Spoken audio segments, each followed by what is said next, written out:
Good evening, everybody. Welcome back to Virtual Pool 4 Online, and we are we are here for a match that has finally been arranged. We'll say no more on it. It's between Albinario and Poolaholic in the VP4 8-Ball World Championships. This is a second round match, and the room is up. They're probably lagging off right now. And Albinario has won the lag. Albinario is going to break. Good evening to Mark.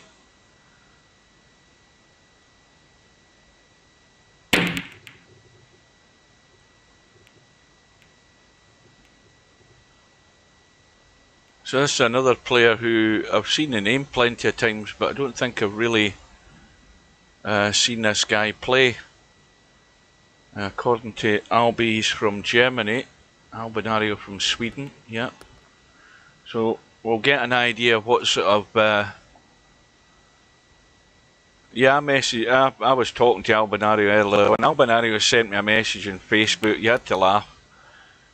Good evening, Hazard. I hadn't been on Facebook, and he'd sent me a message a few hours ago, and he said in the message, I'm going to be playing... This is the message. I'm going to be playing sick pool in a couple of hours. Around about 9:15, we spoke about the match, but nothing's been set in the bracket, and I thought, fair enough. And I'm thinking, who the hell's... Sick pool doesn't even exist anymore. And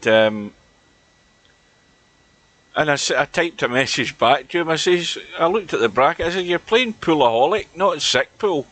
He says, that's who I meant.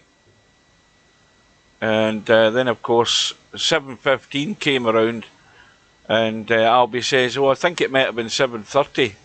Oh dear!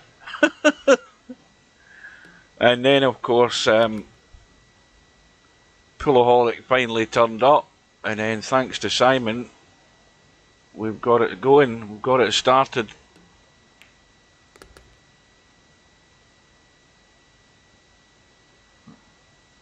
Well, I was busy reading the chat there. I don't know what happened to Poolaholic, but he's got, well, the bottom corner pocket is blocked, but Albinario will be looking to get on this 6-ball.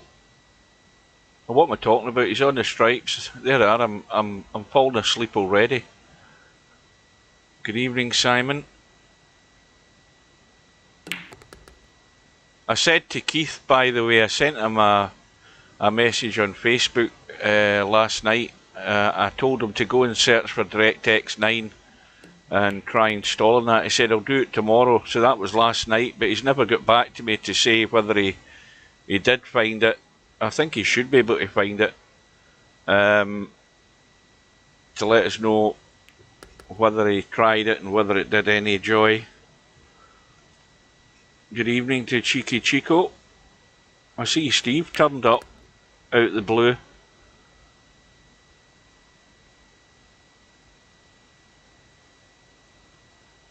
Well, Poolaholic is going to win it eventually against the break. Nice straight rack.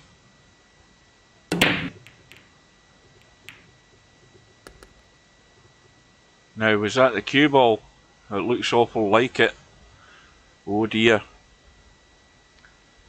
Albinario's immediate opportunity to deal with this problem straight away with the 8-ball, because it doesn't matter what he chooses here. He's going to have to play a breakout, or if he chooses the solids, he's going to have to pot the 11 and get behind the 10 to be able to play it in the middle. So, at the moment it's long odds on getting a run out unless he can get a breakout.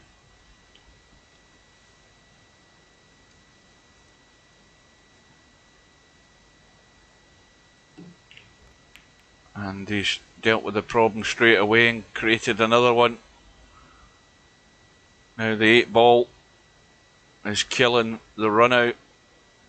The pink 12. is hidden away, so the obvious target would be to, well, he's got maybe a few ways of doing this. If he potted that one into the side and came down here, he could get a breakout and still have a shot. He could do the same off that one. If he was sort of squarish, he could draw it in. So he's got options as to how he can deal with this. But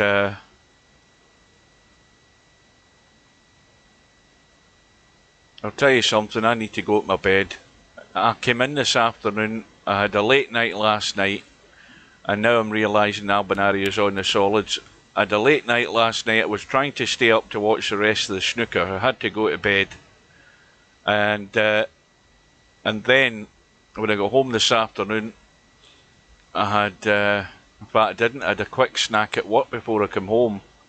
I had a cup of coffee when I got home. I was falling asleep. I came online and I went in a room and Tam was playing X Games at Cowboy, and I thought I'll have a game of Cowboy, and then I thought better of it, and I thought no, I better not. Then I said to him, I said, look, I'll have one game, I'm falling asleep. And I'm definitely falling asleep here, my brain is frazzled. I was working till after 2 today and I had a late night, so I didn't have very many hours sleep. So that's my excuse for cocking up everything so far. But anyway, Albinario's problems have suddenly got bigger because now he's run out of all the options to get this breakout. I started this morning at 6, but what you've got to remember is it was 10:30 or 11:15 last night I went to bed. I just could not last the pace in the snooker. Then of course I find out this morning John Higgins lost. He was 7-5 up when or was it something like that. Then he loses in the final frame. I'm gutted for him. Well, he's got a cut on this. That's a good shot. That's excellent.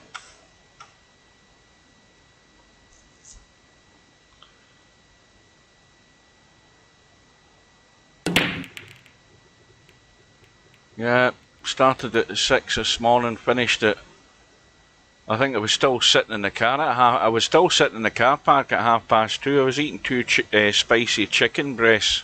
I was that bloody hungry.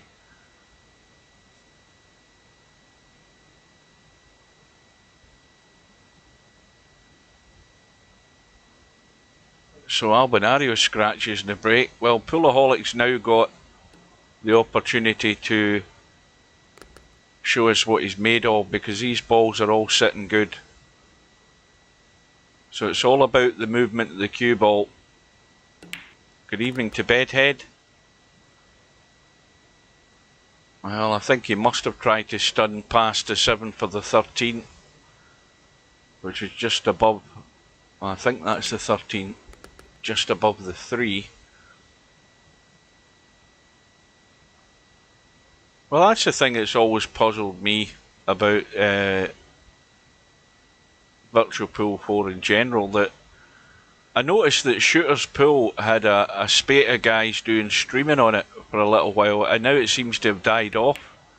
And I think most of the time I've seen any streaming, live streaming on Shooter's Pool, it's been on Facebook, and I don't see anybody else doing any of it at the moment. But it puzzles me as to why nobody does it in VP4. I mean, it's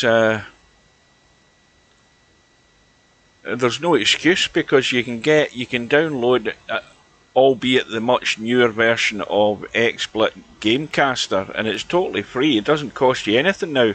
I bought my version years ago, and I still prefer the old version to the new one.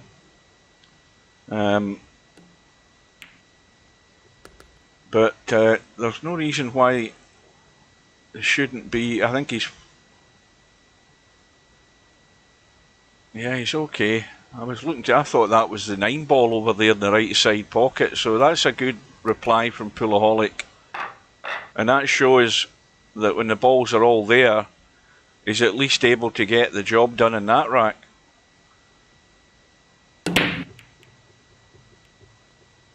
And he's got a ball. Now that kissing the 2 ball again is just a bit frustrating.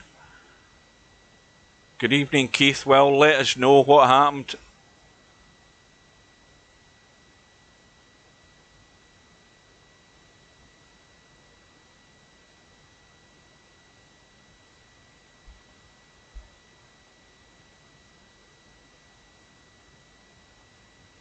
Still an open table, of course, when a ball goes down in the break, or when a ball or balls go down in the break. You've still got the open choice as to what set you're going to go for. Again, that's unfortunate. He's gone for the breakout and the 2 balls just pushed onto the 14 and locked it up.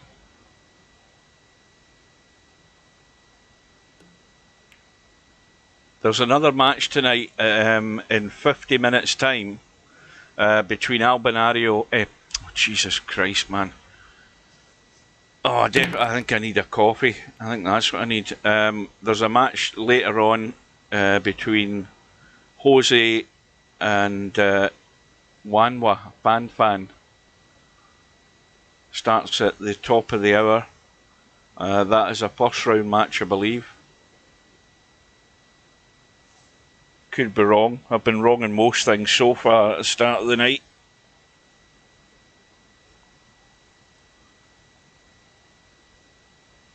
Oh, Jesus. You got to laugh. You... now he's got a dose.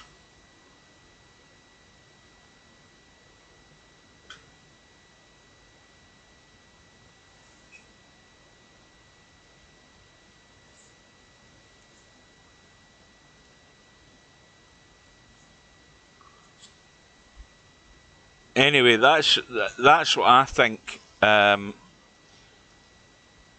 could be the only solution. Now, obviously I don't know enough about Windows as to whether when you get Windows it's got various versions of DirectX on it. I would assume that DirectX 9 is so old that it would never be on the new version of Windows, so I would just try installing it and see how it goes, because VP4 is DirectX 9 as far as I can recollect.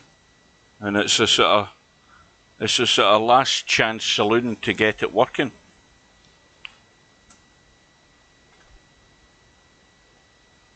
Because I ran out of ideas a while back.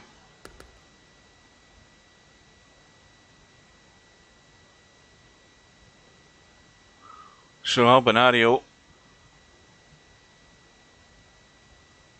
has got a choice to make here, and he has to get, I would feel he has to get the 2 now, because he's got an angle to come back for the 2. Oh, well, now he's scuppered. He's corner hooked, I think. Yep, he can't get to it. And what's more, he's got no other alternative shot, because he's now going to have to line up an extremely dodgy 5-foot combo between the 7 and this 5 ball.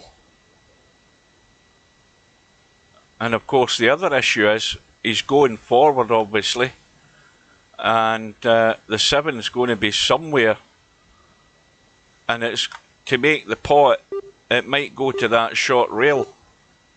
In fact, I don't think you can even see that either. No, he's locked out.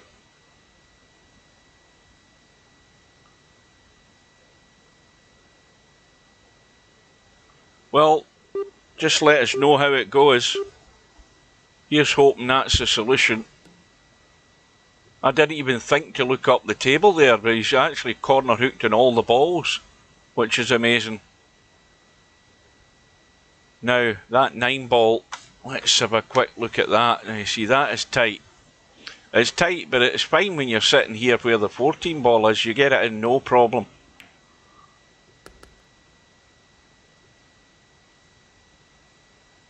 And now I don't think he's in good shape here. He can't get to whatever ball that is up the table.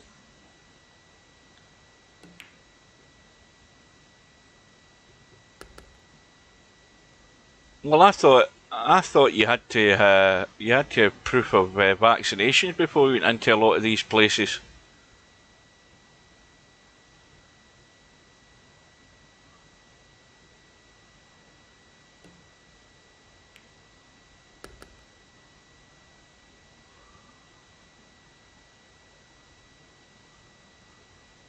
Well, Poolaholic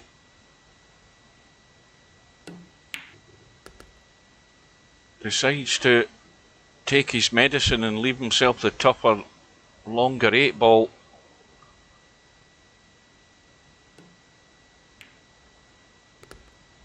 But not a problem. Yeah.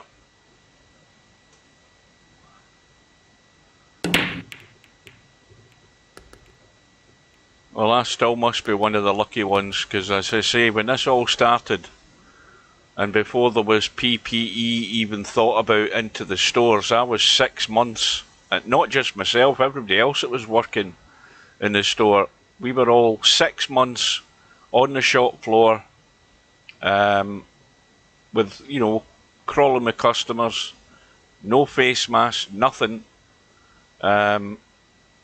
Survived all of that, and then they eventually got the face mask in. So I got through the worst part of it where we had absolutely nothing.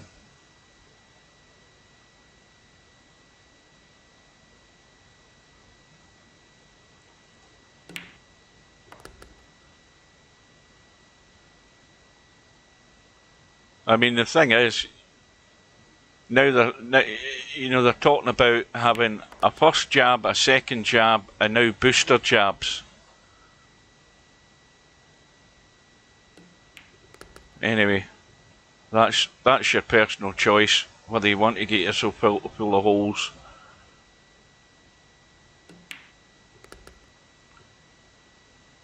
Well, Albinario's response is immediate. I'll tell you something, I like the face mask for one reason as well, because I haven't had a cold in, what, 2 years now, and I am normally, if there's something going around bug-wise, I usually get it. If somebody's got a cold in .com, I'm usually next in line to catch it. But I'm wearing gloves every day, and I'm also wearing my mask, and so I think it's good from the point of view that I'm not catching colds more than anything else. Plus, also when the winter weather sets in, I think it's another good reason for a mask is to keep your nose warm.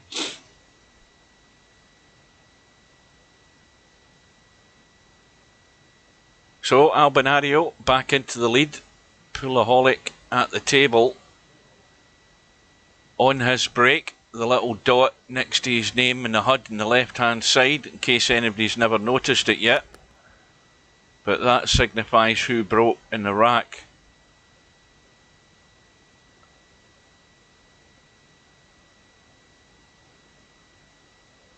Oh, I'm every one of them, Slim. I'm every one of them. And as far as I'm concerned, I should have been dead 10 years ago.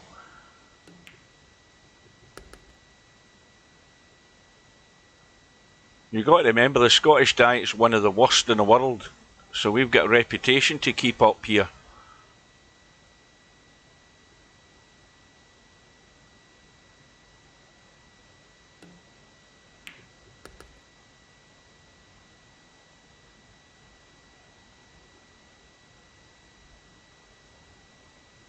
Now, can he skim out past that 11 and hold the line up the table? Yes, he can. Oh, he's run into the 8. Now, had he just skimmed past that 8 ball, he was sitting sweet on the 5.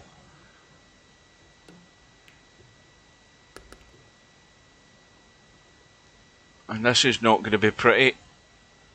It's now gone out of line altogether. Favourite Scottish dish? I mean, there's not really. I mean, most people around the world assume your favourite Scottish dish is going to be haggis. You know, you can't beat tatties and mince and veg. Nice wholesome meal, quick to prepare as well. But I like haggis. I like haggis, neeps, and tatties.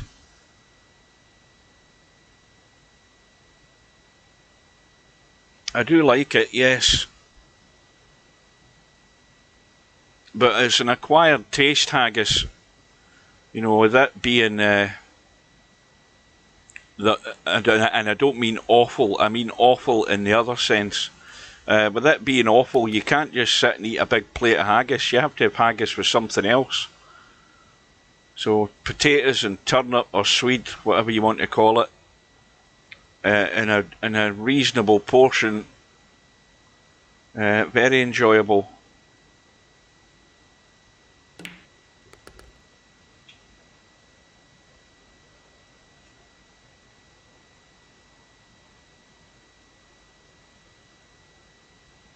Have you guys ever heard of Cullen skink? That's Cullenskink. Any of you guys ever heard of that?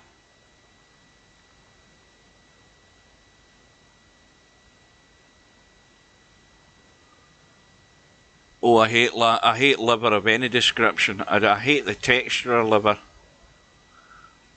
Well, Cullen skink is a Scottish soup. And in simple terms, it's smoked haddock soup. It's like a fish soup, and that's a delicacy. Cullen skink. Just Google that and you'll find out. Albinario looks as if he's going to have the break now in terms of a 2-rack lead. And of course, Poolaholic was doing okay until he got locked out behind those 2 stripes. That was just a bad roll of the ball. But he wants to be just trying to keep in touch here. And above all, don't be the architect in his own downfall. If Albinario is going to win this, make him win it. That's the way to do it. Yeah, I think that's how you describe it in the States, like a fish chowder. But of course, when it's, I mean, put it this way: if you like kippers, smoked fish, it's like that, but it's in a soup. So again, for most people it's probably an acquired taste, but you cannot beat a smoked kipper. Or as they have up here, a well-known tradition is Arbroath Smokies. Arbroath's in the northeast part of Scotland, and it's a fishing town, so it's famous for its smoked kippers, or Arbroath Smokies as they call them.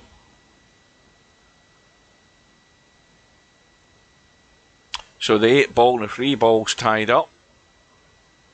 Albinario calling the 14. I mean, I don't think either set of balls is a bad choice. It's just the fact that Albinario's on the stripes now, and he's got the angle in the 9 again to deal with the problem. And this is what he'll be doing. He'll be unlucky not to be on another ball. But he's immediately got the angle that he can break that 8 ball out, and that's what he'll do. And that's what you have to be on your toes for. If you get an unexpected opportunity, or you manage to get the angle, then you deal with the issue, and then you can fully focus on the job in hand. Now, quick look at that 14 ball. not that it really, it's not the 14, it's the 10, but it really doesn't go past the 5, but it's open into the side. It's obviously blocked by the 6 in the corner, so he's got to find his way to get on that 10 ball. And that just misses the 1. I think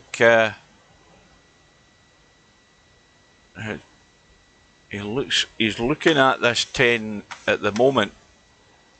Of course, he's still got 1 ball further up the table near the 8. The 8's over here, so I think the worry is that he can only go that direction off the 13, so he's going to pop the 10 in now that he's got the chance.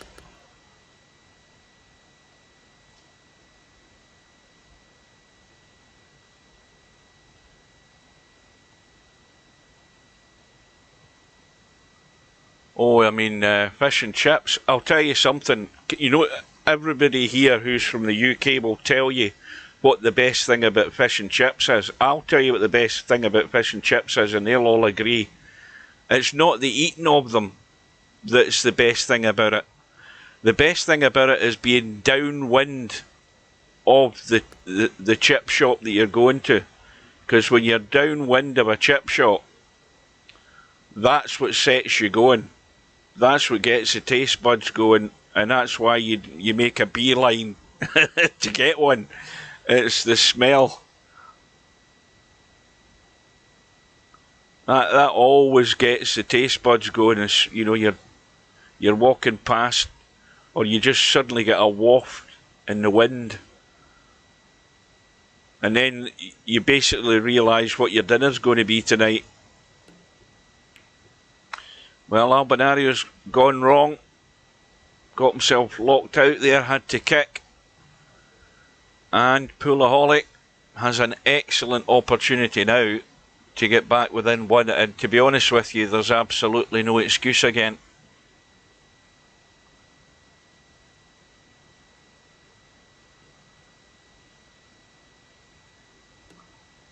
You don't have malt vinegar. I mean, I mean, malt vinegar, you've got to have malt vinegar. You can't just have the normal. I think most of our chip shops over here are all just normal vinegar, I think. But you've got to have malt vinegar. And maybe the odd pickle or 2 chucked in amongst it. I mean, when I get a fish supper, I usually get a fish supper and a single smoked sausage along with it. Yeah, Sarson's malt vinegar. In fact, now that you mention it, I need a new bottle because mine's is not quite down to the dregs, but not far off it. I need to get one.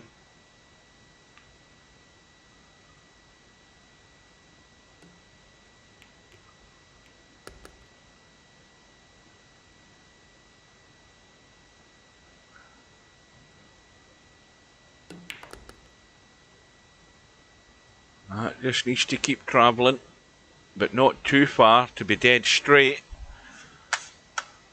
He might just come back for this 3 in the side. That'd be the simplest thing to do. I mean, that's not difficult to get there.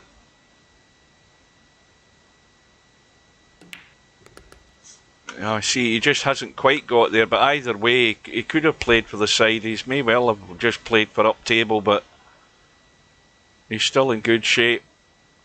You know something, Mark? That is one thing I've never had, believe it or not. I've never had a gherkin. But you get pickles on a McDonald's. I'm pretty certain that, you know, if you get a Big Mac out of McDonald's, you get pretty much a sliced gherkin on your burger, don't you? So I've got a fair idea what they'll taste like. But actually, I've never specifically had gherkins. Excuse me. Well, Poolaholic's break gets him a ball. And he's sort of limited for choice. It may well have to be the 5. I'm going to mute myself.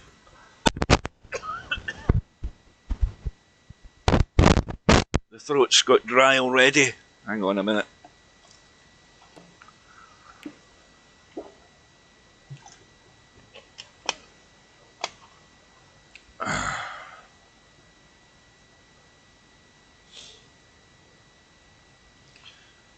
So 7 is hung over the pocket. Albinario. Again, I'm just looking ahead for Albinario, looking at this 14 ball. He's looking to try and drop across right now. Check to cue ball with right English to square it up and find that gap. Again, perfect execution. And this is a major troublesome ball, has been dealt with again pretty much immediately. The only big concern now though is that ball up top, up by the 2 ball, and the 8 ball down the bottom of the table here, so he can't forget that one. Good evening to whoever that is again, I've forgotten her name.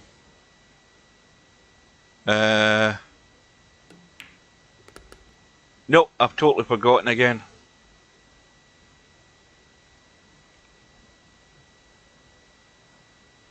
Oh yes, it's Mooncake, yes.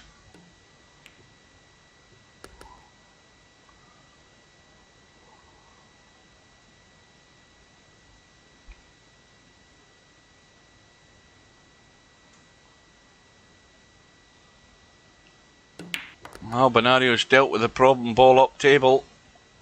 Well, I don't play 8 ball, so I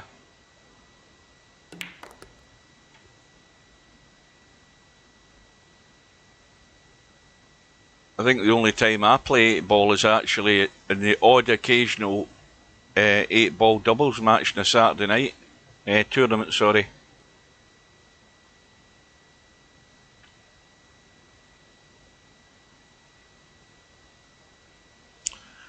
Well, Albinario has got himself in trouble again, and he's going to risk the jump with no jump cue, and it's not doomed to be successful this, but he's going to give it a go.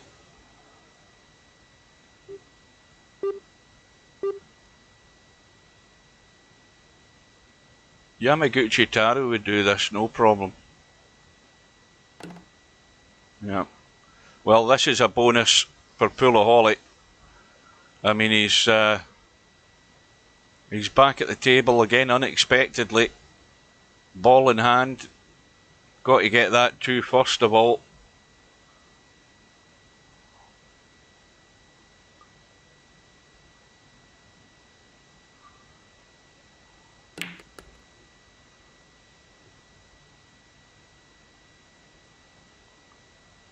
Well, now he's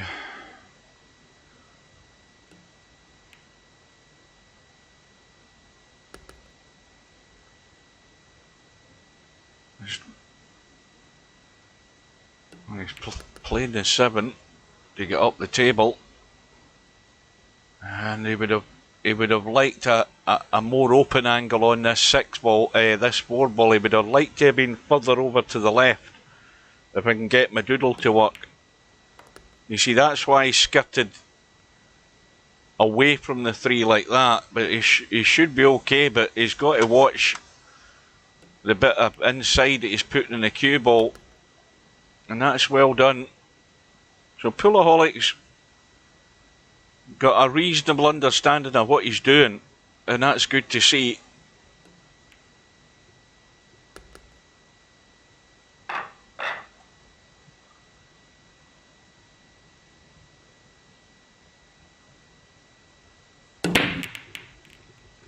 And Albinario's break. Albinario's lead of 4-2 has gone, and Albi's break looks dry. Well, this is where you can make a little statement here to Albinario, because these balls are sitting nice. If you get the pattern right, I mean, there's a little issue where the 14 and the 2 are. And Poolaholic's just taking his time and looking around at where he's possibly going to go.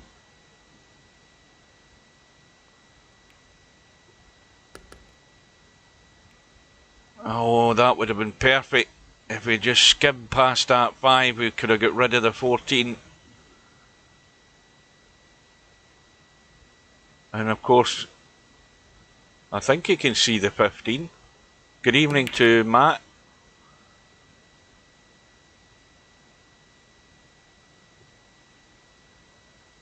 And he's got those couple of balls up table now.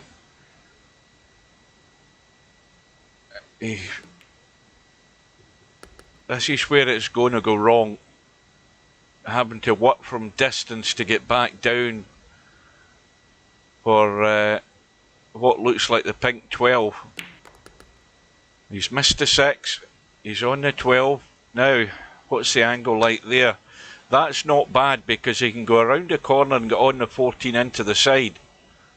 Or maybe not. Aye, he can pinch a little angle. He doesn't look as if he's aiming that direction though. I'm looking at the line he's taking at the moment. It doesn't look great to me. Well, I think he should have looked at that a bit better and just rolled through and around the corner. The 14's wide open into the side. And I don't know whether he was trying to better the situation by getting a hit on the 2 of the 14. He didn't need to. He just needed to get on that 14 into the side. He could have rolled through for the 9 into this corner where his cue is. So now he's got no shot. And if he doesn't get good cover, Albinario is going to pinch this, and that's a great opportunity. Oh, can he get the gap? Oh, it's just squeezed in. Excellent. Well, it's another tough one, though.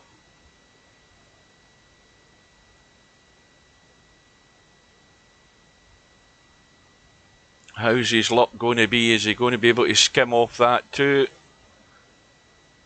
and find some sort of sight on the 8 ball, because that's what undone him in a previous rack, and that's not going to do him any good, I don't think. And now look at the table. This is an invitation to the party for Albinario. I still think he'd have been better taking the 14 into the side, guys. I don't know about you, but that's what I would have done. I would have just run around, pinched a slight angle, run around that corner and potted that 14 into the side, because it's all about simplistic ways of getting onto that next ball, and he had an easy route to get onto that 9 ball, and he just made the wrong choice there.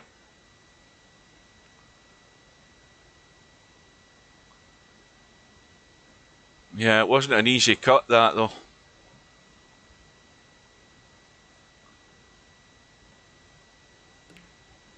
Poolaholic is he's playing not too bad. He just made the wrong choice in this rack, and down to the nitty gritty with the last 2 balls. He made the wrong move at the wrong time, and of course then he ends up getting hooked in the 8 ball. And the only lifesaver he has is that 7 ball where the 8 is. It's blocking the pocket. But Albinario doesn't have a great angle in the 6 to get there, and he's going to have to find a way to get down onto it.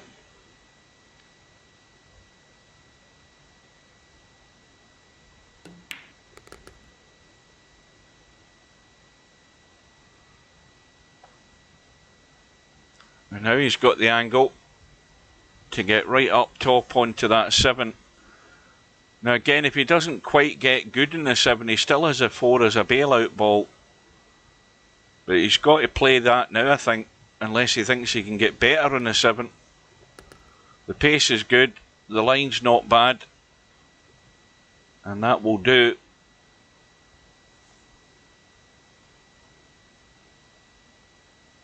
So a reminder to anybody who's turned up late, this match was not scheduled, and it eventually went ahead. We won't tell you the full story, but it eventually got started. Thanks to Simon for resetting it. We've also got a match at 9 o'clock, so in about 23 minutes time we've got I've totally forgotten what match it is. Jose's playing, but I can't remember who he's playing. Somebody remind me, because I can't be bothered looking at the bracket because my eyes have gone. Jose is playing at 9 o'clock. Oh yes, that one. Yes, Fan Wanwa. And well, obviously this match isn't going to be over when that match starts. So Albinario back into the lead. But again, the two racks that Poolaholic's lost, well, 2 of the 4 racks that he's lost were when he was in and he had the table at his mercy and he just had to find that position on those last couple of balls, and he's got himself blocked out twice. That one there was in the 8 ball that happened, and that's what's cost him the rack, obviously, because Albinario's balls are all sitting there. He's run the rest of the balls twice. So Albinario's ahead, but not convincingly at the moment. And it's only been just a struggle for Poolaholic to get that final killer position to get the rack done that has allowed Albinario to keep the lead. But Poolaholic's again making excuses for the players. Again, I don't think he's maybe played an awful lot in the 10 ball table, but I think he's got a reasonable idea of what he's doing. Well, good evening to Semi-Pro.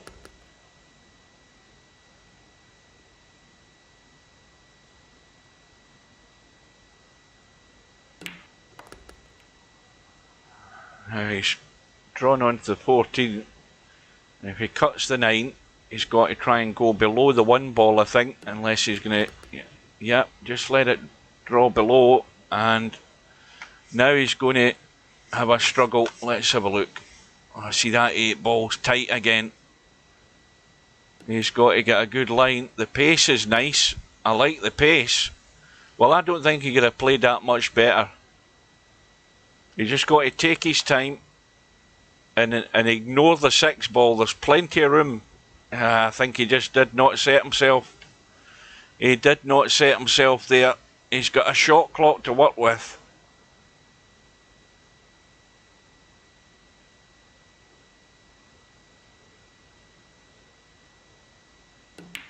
And that's a bad one. He done all the hard work. He got on that 8 ball. Probably couldn't have done it much better other than have it dead straight, but he did not set himself.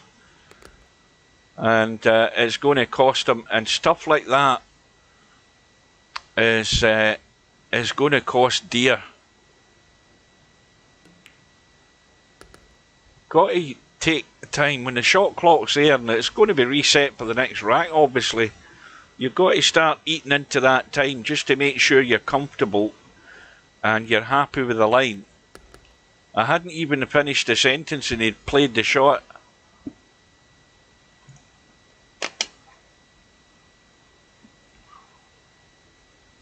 Yeah, I think, I mean, again, I've never seen this guy Simon playing at all. So this is somebody who's dropped in one day, got enthusiastic looking at the sign-ups and saying, oh, there's a lot of people in that, I'll sign up, and then he's got no other idea or intention of playing.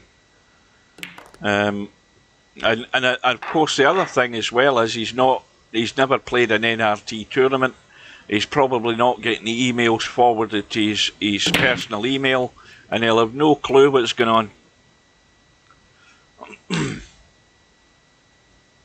So Poolaholic is back to square one.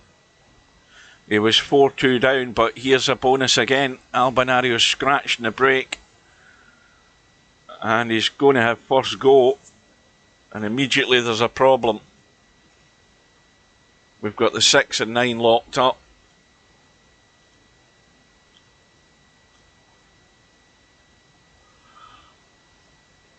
Oh, the yawning started.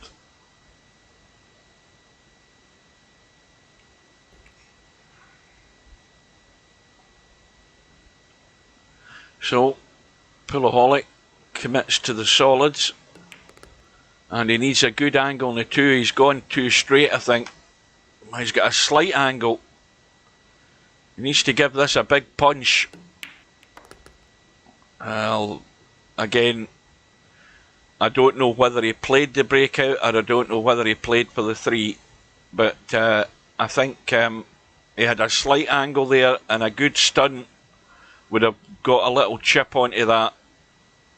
And he might never get another good chance to do it. This is why, you know, Albinario, had Albinario been playing that shot, I think he'd have smacked straight into that 9 and 6 there with the angle that he had.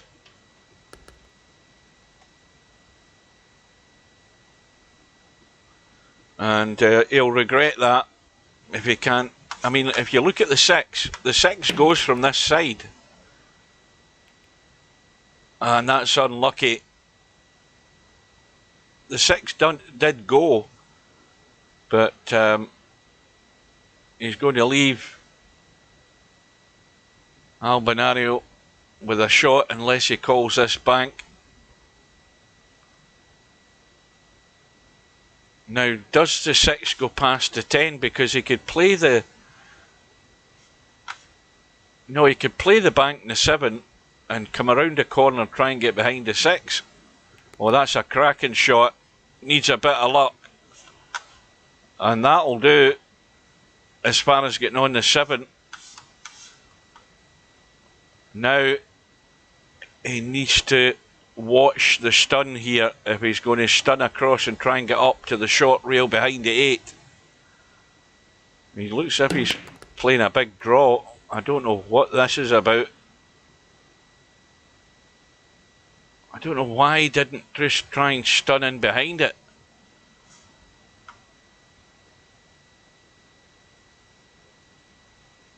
Well, this is a bank back-up table, top right-hand corner pocket. He's looking at the... I think he's thinking about the cut, but... This is a tall order. Oh, it needs the legs, it needs the legs, it needs the legs, it needs the legs! What a shot! Superb! That is a cracking out there. I had him dead and buried there.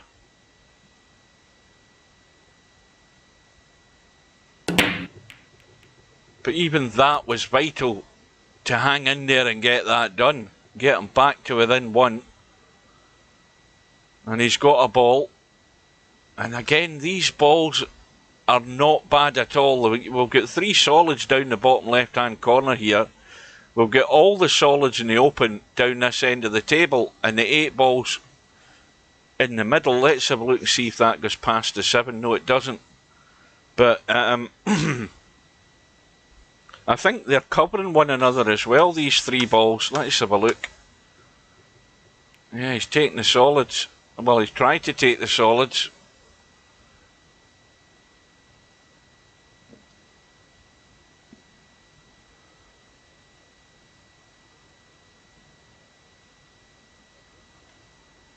Well, I don't notice any difference. I think the reason that what he tweaked it was for the odd ball that's spinning after the break.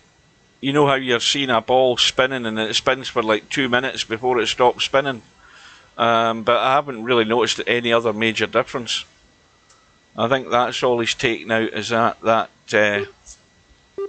spinning a ball.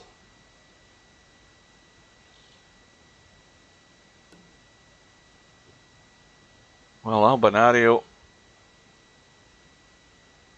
his eyes have gone, and Poolaholic has got to take full advantage of this. He really does. He's missed his first pot in this rack, and now Albinario's not hit the 6. And Poolaholic with a golden opportunity to get back on par again.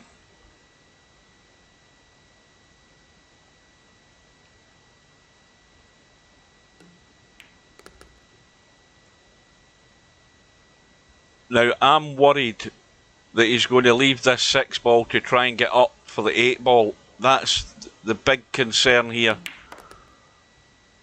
Because it is not a good place to be trying to get out to get onto that 8, unless he's going to leave a long shot up the table, you know, like past where the 5 ball is. Well, he's missed the 3, and Albinario's not left with anything pretty here at all. Albinario's got no shot. He's going to have to try and play the combo and push that 12 onto the 15 in the gap there. That's the only shot, the only possible shot he's got. I don't see anything else for him. But you can see the 12 and you can see the edge of the 15. That's what he's going to have to call, I think. Good evening to Jose.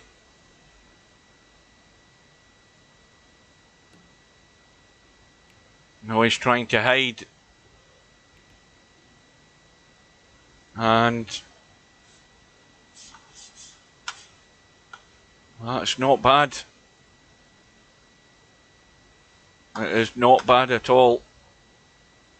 Poolaholic can't get a line to get to the 6, and he's going to try and massey around for the 3. Again, he's not taking enough time to set himself. This is one of these players who's in a hurry to get something done. He's done everything else pretty well, but when he's got a decision to make about setting himself for a particular shot, he's not taking anywhere near enough time to commit to it. I think he resigned to the fact, oh, it's too difficult, and wasn't prepared to jack up and try and get the Massey played a bit better than that.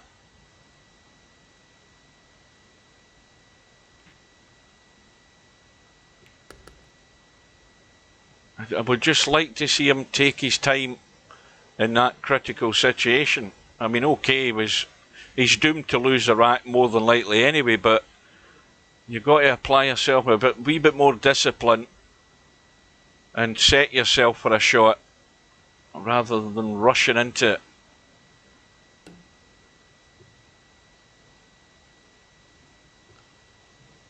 Well, Albinario locking out Poolaholic again, waiting a better opportunity.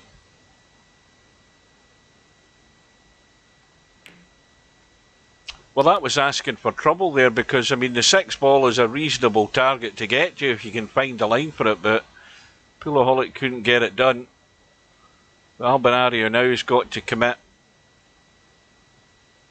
Now this is going to brush off the 10 unless he takes the 10 first, so he's got rid of it.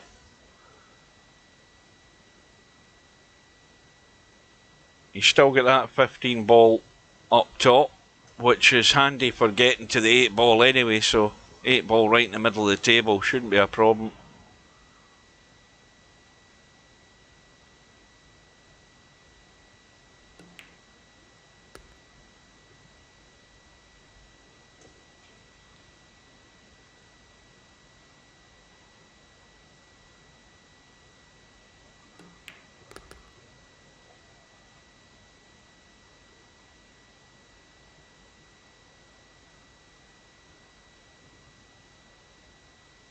Well, it's going to be a 2 rack gap in a minute or two again.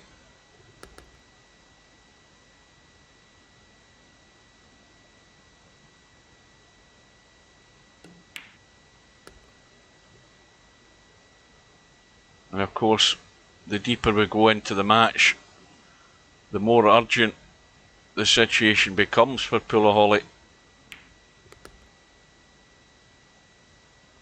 As I say, the only real advice I would give him is just slow down on certain shots.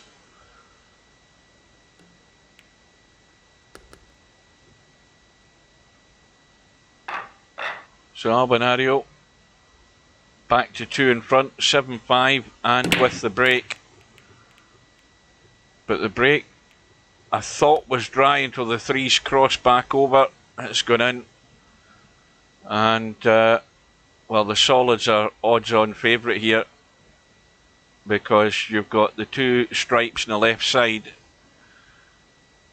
and I don't think there's No doubt that Albinario's sticking with the solids. Plus, again, the other benefit is 2 solids on the right side there, the 5 and the 1, parallel with the 8 ball more or less.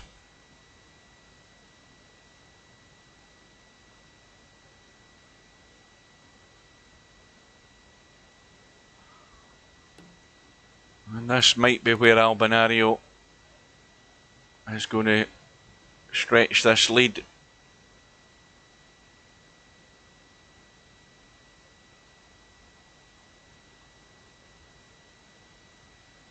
He could go right up table for the 6 right now if he wanted to run through.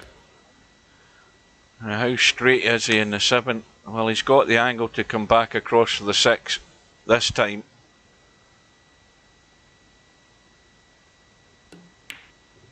Oh, he's hung the 7, and they had to play that with a bit of inside left, and that's what's done him. And it's another unexpected visit for Poolaholic, but like I said, Poolaholic's setup here is not great. He can take the 14, but somehow or other he's going to have to line up that 13-9 combo. Now, looking at the 13-9 combo, that's as good as in if you get right over on the side rail to it, and he can do that right now. But does he want to be taking it now with the 11 still up the table? And he's a wrong angle in the 11 if he's going to do that. He's going to have to take this combo, I think.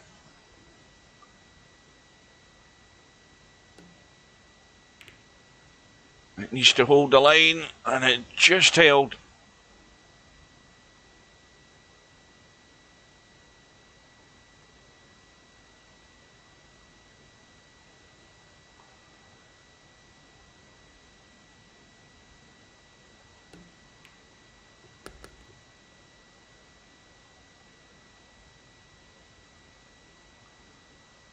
Now, he's got to be careful. He's got to watch his pace as well. Yeah, see, he's chickened out. You see, this is again where you've got to be committed. And he's not going through with the shot. He's just trying. He's thinking 2 things at the same time there. He had to get the cut, and he had to get the pace, and he just did not go through with the shot. And Albinario this time won't fail.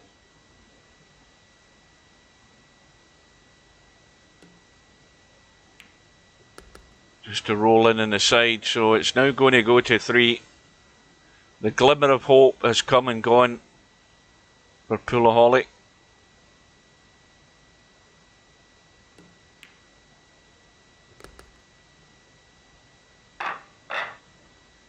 And well, now it's vital that he can get a ball and a shot. Well, he's got the first part of the deal done.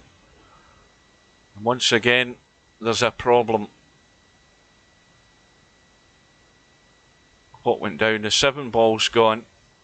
We've got the 14 and the 4 locked up on the side, left hand side.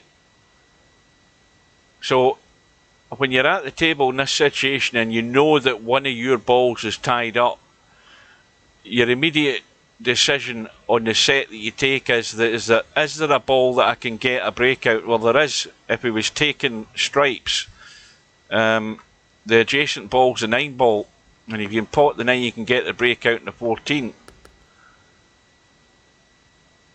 Now he's taking the solids.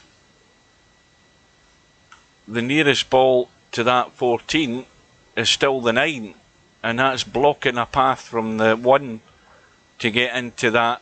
There he's going to be struggling here to get this done. So we're only about 3 minutes away from the other match starting. And now I think he can still see the 1, but no chance of being able to do anything with this 4 ball.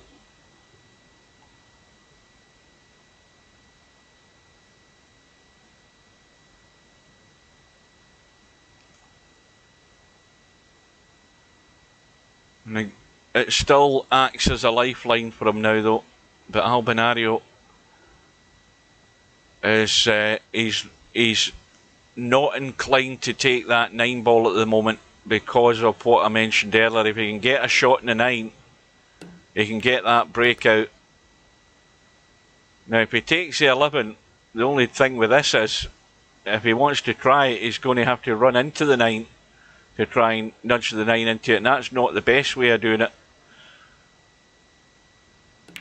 And he's decided to, what's that, the pink 12 first of all. Now he can get the angle. Let's have a look and see where he is. Well, he doesn't want to go too far if he's going to try and get on the 9 past that that 13 ball. Now he's looking at the 9, so I don't know what he's doing.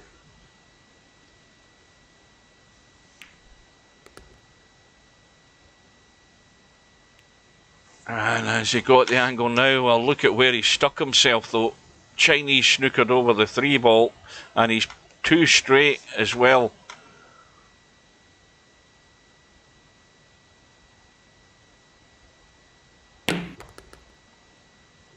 He tried to stun. The angle wasn't really there. Needed a bit more. And that 14, I don't think that's really set. So it's all going to hinge on those 2 balls.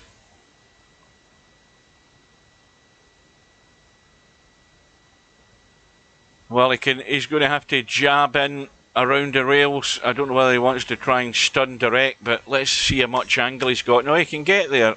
Just come off the 2 rails.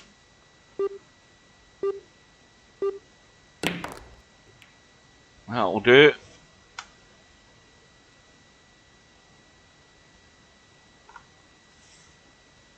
Well, he's going to have to take the 15 first, I think. And of course he's not a great angle in the 15. Now he's either... See, he's stuck to the rail, so again this limits getting that cue onto the cue ball properly. Good luck, Jose.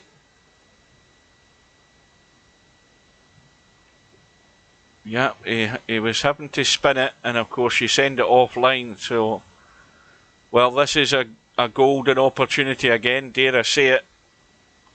But the error has come from Albinario. He's done the hard work, getting the breakout and the 2 balls locked up.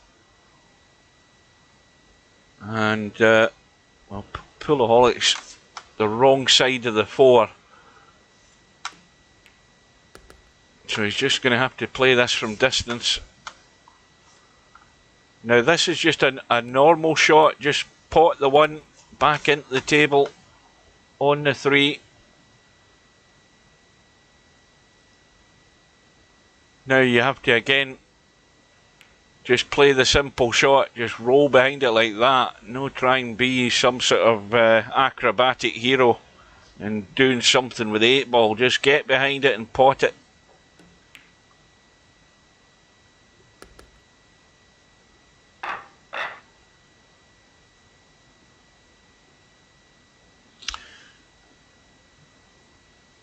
So, well, that could be a vital rack for Poolaholic, getting back within 2, and Albinario coming up dry again.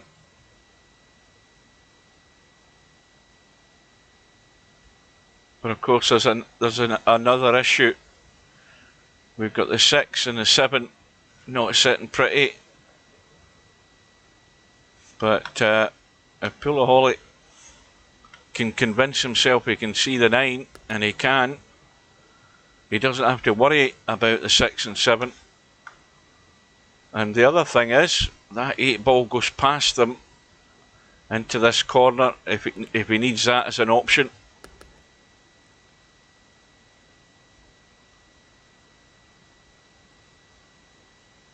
And all of Poolaholic's balls are down here at this end, and I think that is a bit short. He wanted either to stay low for the 11 or go up for the 12. Well, he's again not been able to see enough of that 12, and again he's just rushing it. And Albinario is sitting nicely in the 4. I think he can get the breakout in these two, maybe not, and he might have too much angle. And that's just going to be a possible lifeline for Poolaholic, but it really shouldn't have been. He had all these balls in such a close range that he just had to get out there to get good on that 12. And he would have been pretty much home and dry.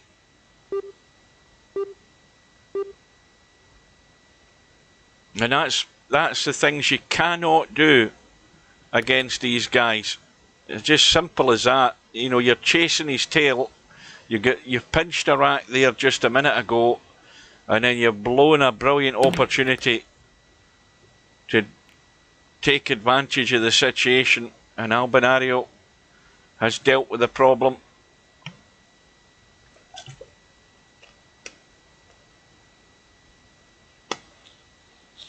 And the 8 ball slap bang in the middle of the table, so absolutely no problem in getting shape in the 8 ball. So this is pretty much a given, this rack.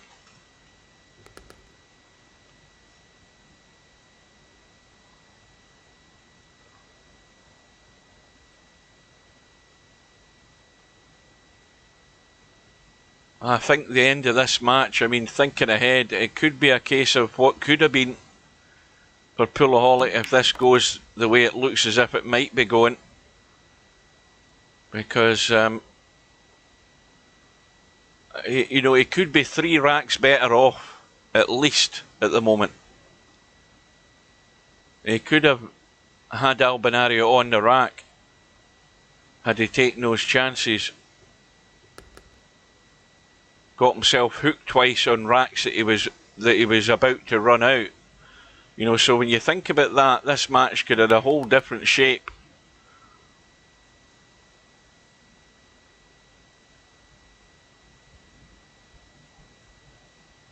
I mean, it could have also panned out exactly what I was thinking before this tournament started, that players who you might not fancy, but who can at least pot a ball and have a general idea, you know, how to go about things, might be able to create a shot. And there could have been a surprise here tonight, and there still might be. It ain't over, but it's not looking particularly good at the moment. Albinario back to 3 in front, but more crucially, he's only 2 away. And Albinario can't get his break working. Poolaholic either, because Albinario's last break I think was dry. Poolaholic's broke dry, and well, the 8 and 3's locked up. But rest assured, Albinario will be already thinking away just to get a nudge. He's also got a problem with the 6 and the 15.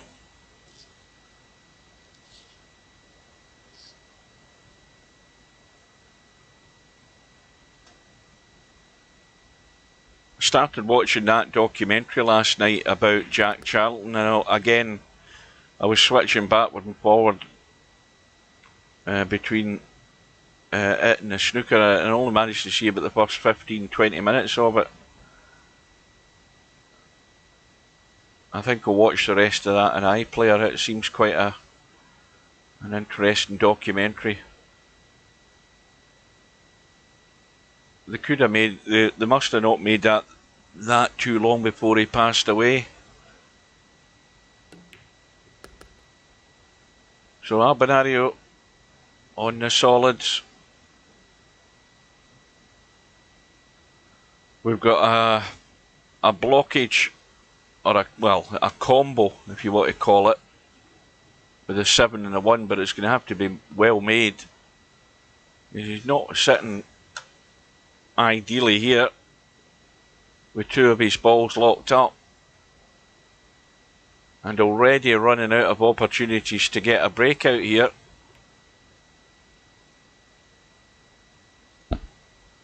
So it's going to be whoever makes the mistake or whoever takes the risk is going to gain the advantage, because there's two problems to be dealt with for both players.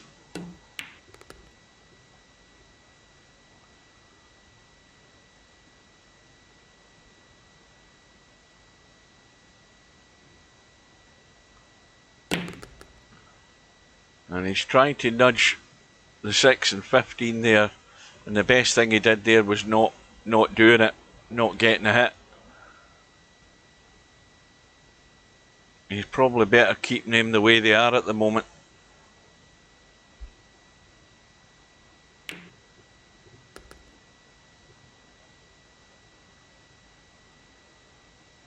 See, now he's in a situation where he's on the 14, he's got too much angle, I think, just to hold. So he's having to nudge the 7 away to hold, and that then therefore opens a pocket now for Albinario. And now he's going to try and punch the 10 and maybe break out the 8. Which again, at this precise moment, might not be the best idea, because the 8 could push across, or something could push across and nudge the 15 out. Okay, you can try and go for the kill, but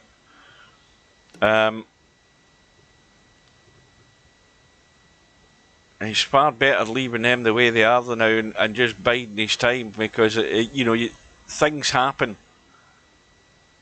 But he certainly does not want to do something that's just going to serve it in a plate for Albinario. Let him do the work.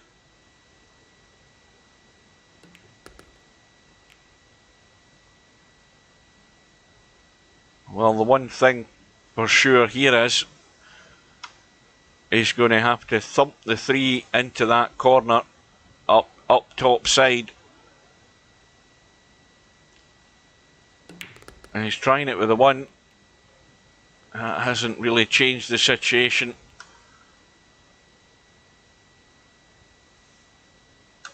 And now, the way it looks at the moment, Albinario is going to be hard pushed to do anything unless he can get really a tight angle in this 6 and pot it into a third of a pocket in that side. But you've really got to drop right into the spot to be able to play that. And now the other issue is that he's got an angle. He's going to have to either make a choice of the bank, or try and really force this, or try and drop across. Like I said, if he can get right into the spot, he can drop that 6 ball into the side and he's on the 8. Let's see what he does.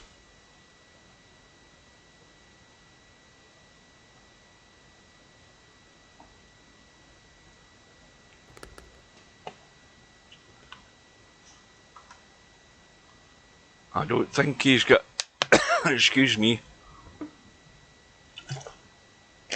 he's gone too far. He can see enough of this to actually pot it in the side. It's extremely thin.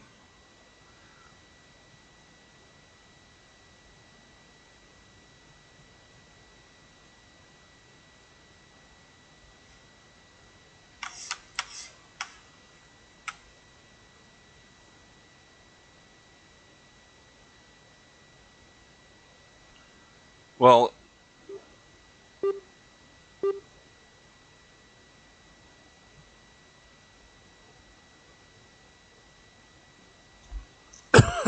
excuse me.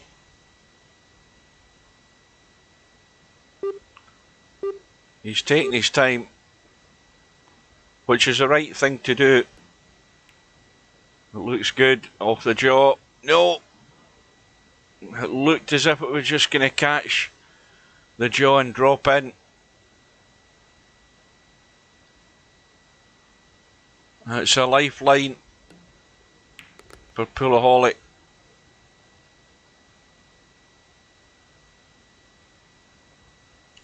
Yeah, I would be taking the 15 first and just drawing back up the table. You see, that's why, because he's not got good in this 15. I mean, he should have just drawn off that 15, but he's got there.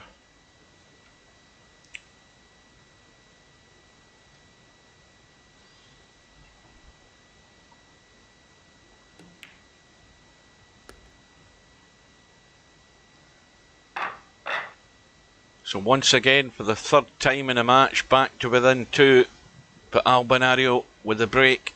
And this is looking dry again, but the 3's been kicked in off the 15.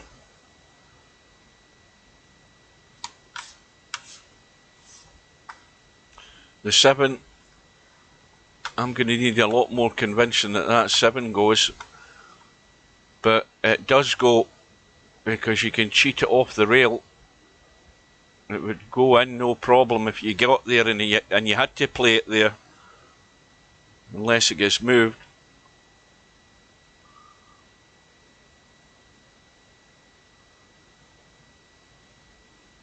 Yeah, he should have just been, again, it should be so obvious to play the simpler shot. Just draw off the 15, get into the table and leave the 13 straight, and then you can kill the cue ball for the 8 ball or whatever. But he made that harder than it needed to be.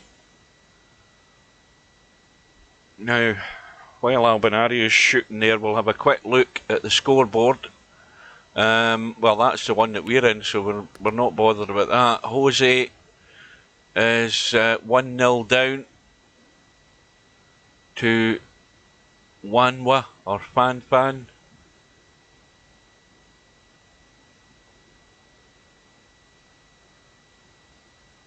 And Albinario on the stripes.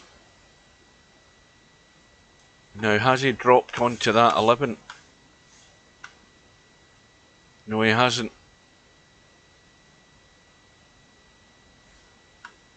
Well, this is a very, very narrow window to get on that 11. He's having a look in the gap. I mean, the gap there will get him on the 11.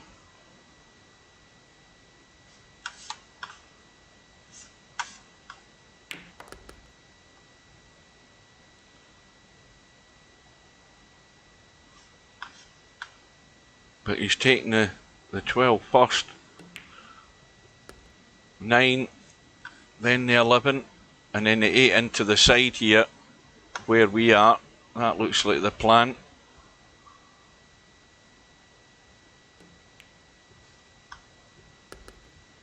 That'll do it. So suddenly, Albinario's on the hill, 1 away from round 3.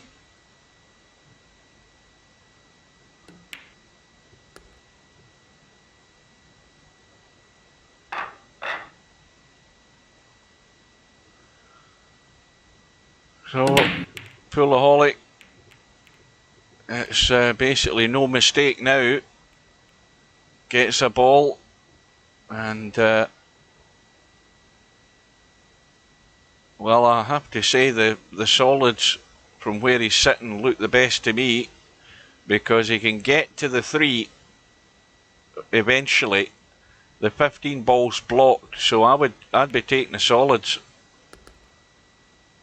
Well, so now he's hoping on a breakout in the 15. I don't know whether he paid much attention to that. The solids looked odds-on favourite to me, because there's really not a problem ball. So he's had to try and nudge his stripe into the open. He hasn't really improved it a great deal. So that's going to... I don't think I would have ever even considered the stripes here. Looking at all the solids where they were, they all had a pocket.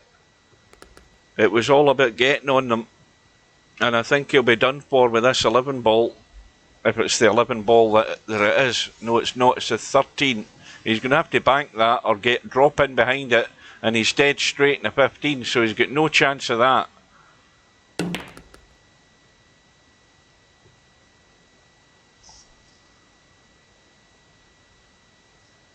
And he's given himself the best chance he's ever going to get. to bank this 13. So this could be his last shot. Oh, he's a country mile away from that. Absolutely nowhere near set. And I'm pretty certain that is it for Poolaholic. Albinario isn't going to mess this up. 4 ball, quick look at it. It's well, it's just off the rail, but he wants to be taking that. Well, I would have taken that now where he is, because you don't want to be playing that from out into the table as a cut. They're easily missable with the ball being so close to the rail. So he's getting rid of it now. You see that? Even then, it still wanted to come away there, and it was a 3 ball that eventually helped it in. And they're still sitting okay, so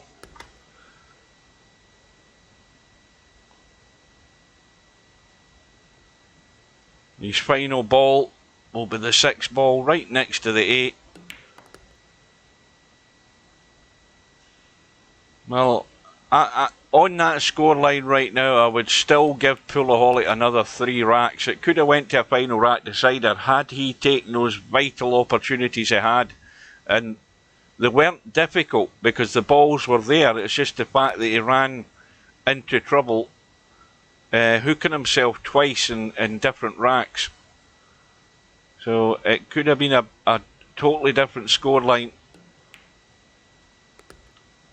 But with that last chance he had with the bank, he was nowhere near it. So Albinario with the 8 ball for an 11-7 win, but it's a blind pocket cut this.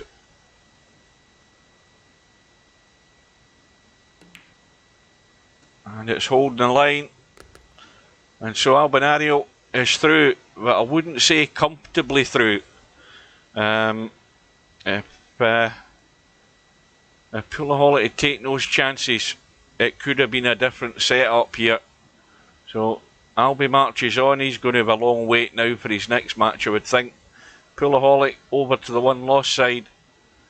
Best advice to Poolaholic is take your time in a shot, especially one that's important. Well, they're all important, but he needs to apply himself a bit better, rather than just rushing in to get the shot over with, rather than totally focusing on it. Well, he says he was nervous, but nerves are nothing to do with the fact you should be taking your time a bit more. So Jose and Wanwa are underway. It's 1 rack all.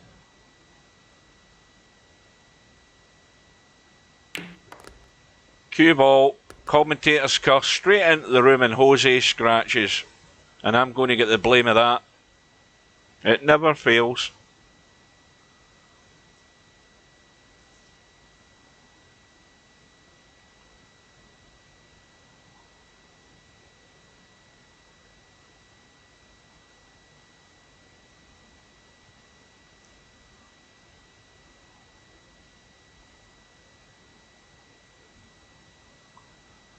So now Wanwa has ball in hand, and again has got to deal with that 15 ball right now. Draw back onto the 14, take the 15 and get rid of it, because that's the problem. You see, if he had left himself a decent angle on that 15 ball there, he could have dealt with that and still went up the table to deal with those 2 balls. And now he's sort of, I mean, why he's gone up the table and now he's looking at these. He's got to somehow then drop through for this 15 ball. He might regret not taking that 15 when he had the chance. You're killing 2 birds with 1 stone. You're dealing with a problem and you're going up table for those 2 balls anyway, so why not take it when you were on it, rather than now having to land good on it. Let's see what he's done. You see now, if he has to clear the pocket by getting rid of the 9, he's asking for trouble here. He's trying to check it up dead weight to hold the 14 down the table, I think. Down into this pocket here where we are, this one. I think that's, I mean, to try and get out of there and avoid traffic is fairly slim chance of doing it. Yeah, he's just trying to hold it. And now he's in a little bit awkward shape in the 15.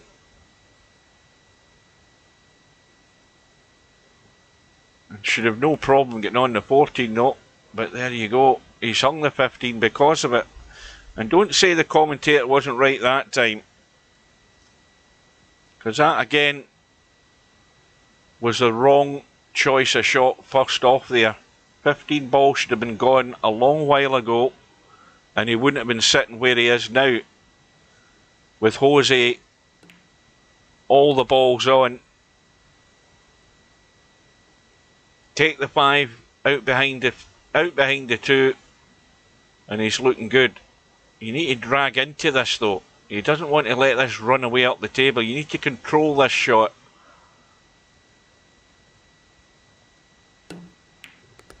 You see, he didn't get into it. He didn't get into the shot. He's still okay though, but that's not what he planned. And it should be fairly straightforward to push this in and just drop through in the 8.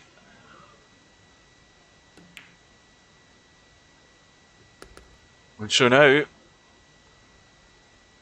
one was paying the price for the wrong shot choice.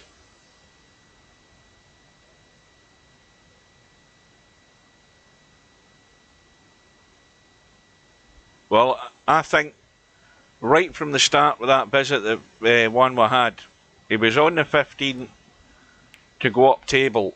You take the 15 because it's awkward where it was sitting. You take the 2 balls that's up the table and then you focus on the business end down this end. He refused the 15 and ultimately that was the one he missed. So, lesson learnt there, hopefully. I'm just going to be back in a minute. I'm going to turn the heating off.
Right, I'm back.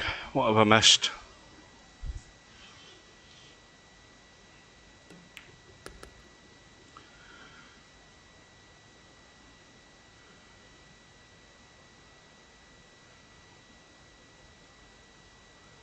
Well, this is a great setup for Jose if he doesn't follow that 5 in. Oh, that's poor. That's a poor one.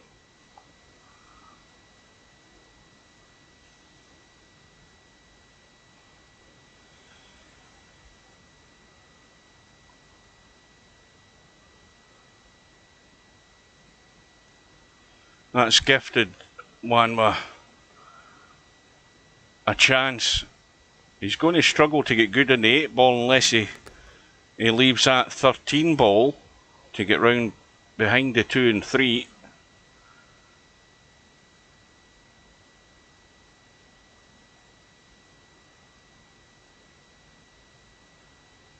No, I'm not tabbing out at this time to set Discord up. We've started, so we'll finish. Plenty of time to do more of them.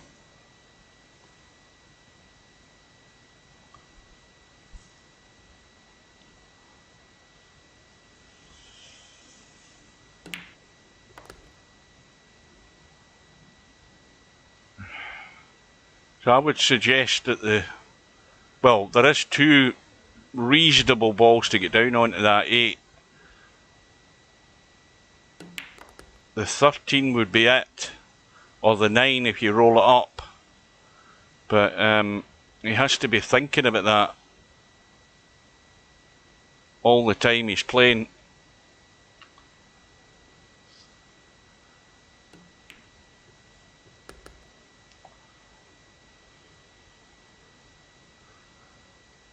You see now, he's got a choice here. He could take that pink 12 up table and run through. Again, if he'd taken the pink 12 up on the top side, he could have just ran through and got rid of one of those balls and still left the 13 sitting there. So now he was hoping to get straight in the 13 to be able to run through for the 8. This isn't pretty. I think he can still get there. He's just got there and no more. But that's unforgivable for Jose though, considering how this rack ended up. I mean, he was rolling a 5 ball in and he's followed it straight up the table into the pocket. You can't be doing stuff like that either. So that's a gift given to Wanwa, and he took it out, which is how you administer the punishment properly. And we're all square again. Yeah, we'll need to have a crowdfunding thing for Hairpig to get a headset.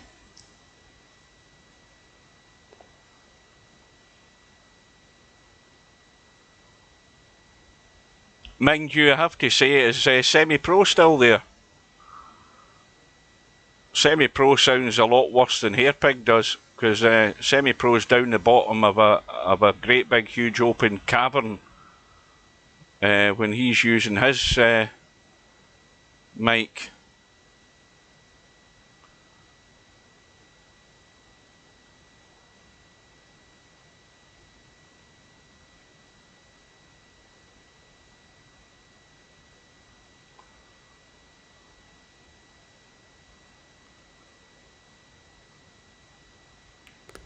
So the choice has been made, and straight away there's that problem ball on the side rail that he has a shot on right now. I think he does. He can pot it. He's got the 9 ball up the table. He can take the 14 and still draw over to the side for this 13, but I'd be thinking about that very, very soon. Excuse me, I've got the hiccups again.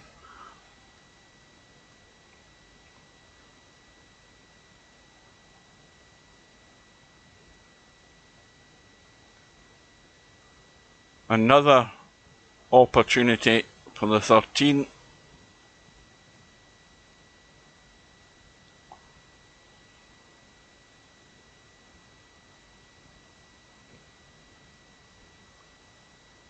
Now,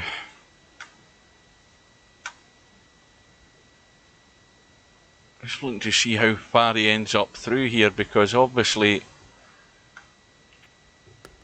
he's managed to stun out.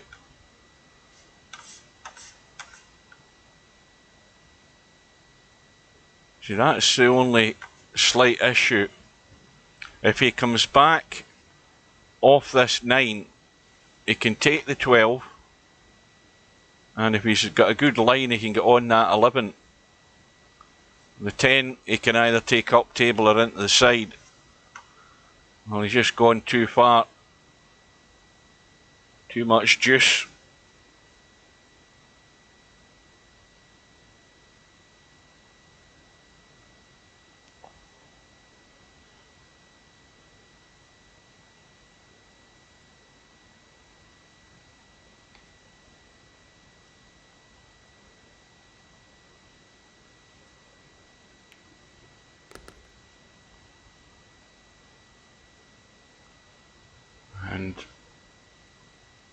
And I think the one thing about particularly 8-ball, you want to try avoid running into balls.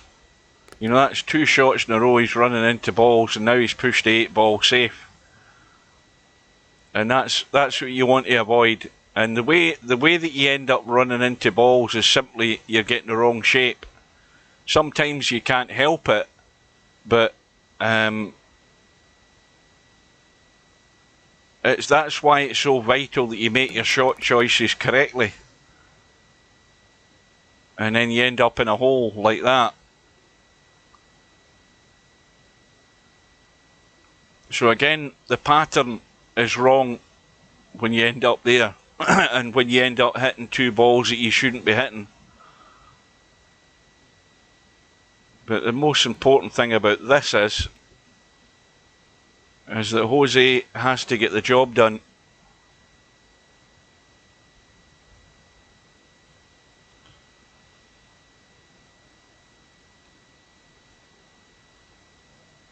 And this will be a major fail here for Jose, with ball in hand, considering he gifted the last rack to Wanwa, although he had to still clear the table. But with that scratch following off the 5-ball, he wants to make amends here. And he also immediately needs to deal with a problem. The question is whether he's quite happy to leave the 7 and 3 sit there and not do anything about it until it's too late.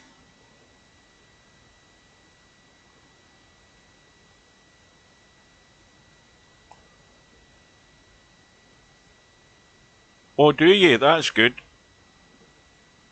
Well, what we'll do is we'll get you in hairpig. Seeing as Steve's scared, Steve bottled out last night. We'll stick you in hairpig in then, at some point. You can bring your expert commentary to the game.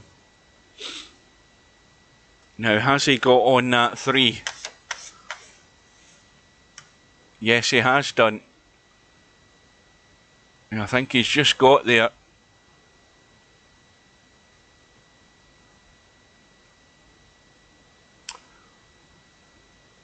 Oh, I think for Steve's sake, I'm glad he decided he didn't want to come in last night, because I would have ripped him to shreds.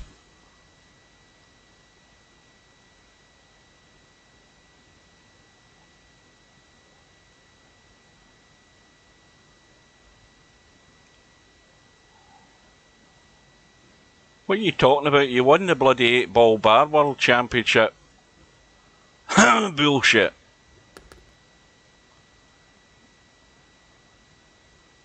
He's bottling out. Semi's bottling out on it.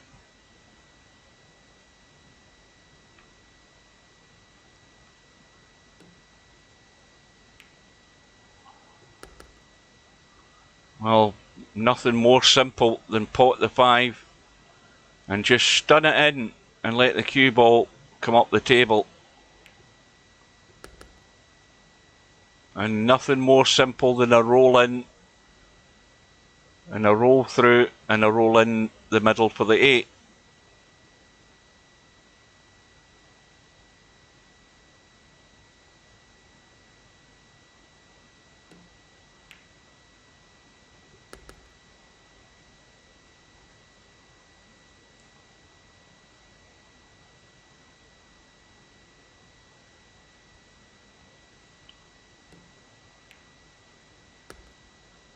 So Jose does get it done, but the break back with Wanwa.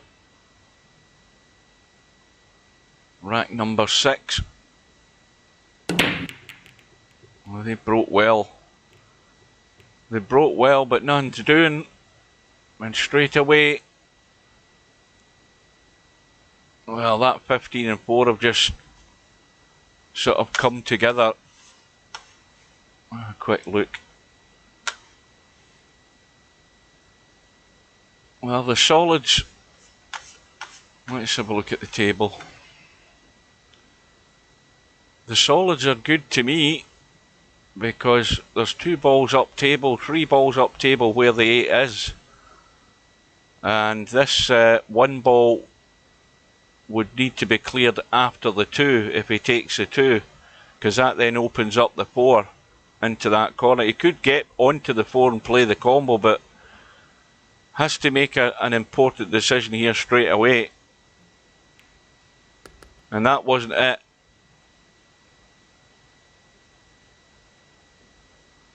So now he's committed to the stripes. He's going to have to get in the 12 and get lucky with a breakout in the 15. I would have been on the solids every day of the week there. Without a shadow of a doubt, I would have been on the solids. So now it's all about Jose thinking about how he's going to deal with this 15 ball, and he's got 1 chance of doing it, probably. He could do it now if he doesn't finish straight in the 15, the 12, and that's exactly what he's done. He's got us. Let's have a look. Oh, he's going to have to thump this. Yeah. So he's opened it up, and he's got no really inviting shot. I think he can roll the 10 in, and if he just rolls up far enough, he can leave a cut in the 11. But that's about it. This 15 ball is dicey. I would be rolling the 10 in. I don't fancy this. Okay, he's going to be in the 11, but it all hinges on this 15. I think he's given it a good chance, and it goes.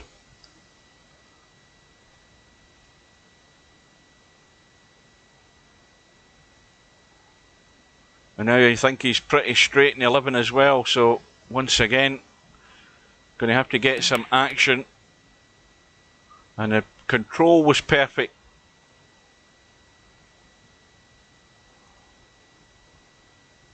Well, we know the 8 doesn't go past the 3, that's obvious.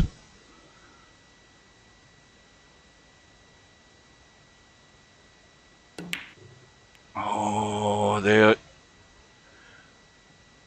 old stun into the pocket, into the jaws, and hangs it up. But he has still got a lifeline. Well, immediately he does, because obviously it's blocked the path to the 1. But Wanma can actually, let's have a look at that 5. He could possibly have a go here. It's fairly straight. He could try it off the 4, but again it's a testy cut.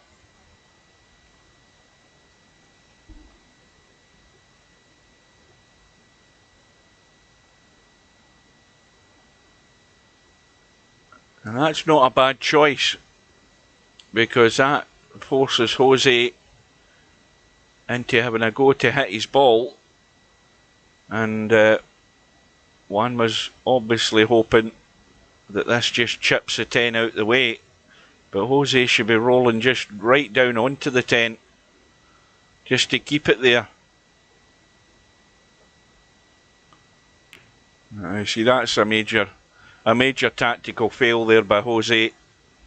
He should never have played that.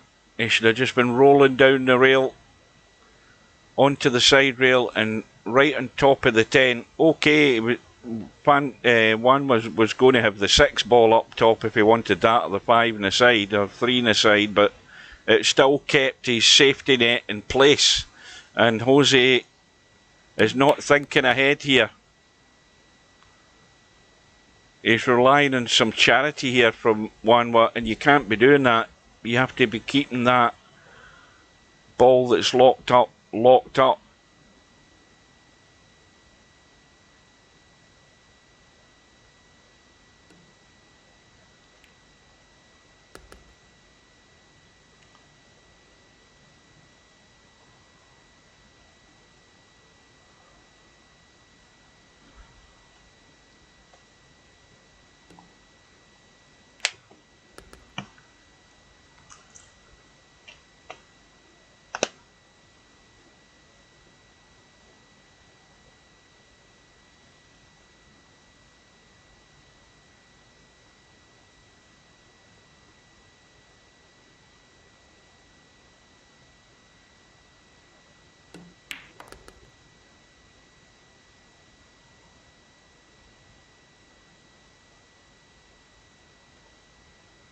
Looks fairly simple from here. Roll the 3 in. Roll down for the 7. As long as you've got a reasonable little angle. Well, he's going to be cutting across between the 8 and 7. Same thing though, as long as he's got the angle, he can just come back out for the 8.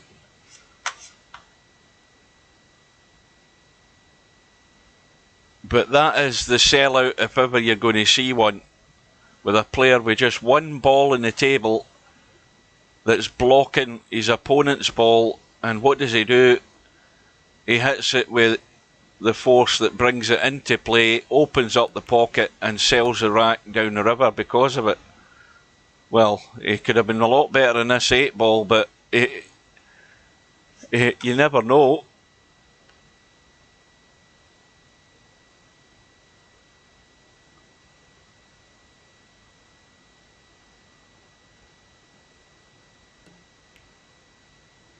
Is that going to get there? Yes, it is. And Jose should be made to watch that particular rack. I'll certainly be reminding him of it.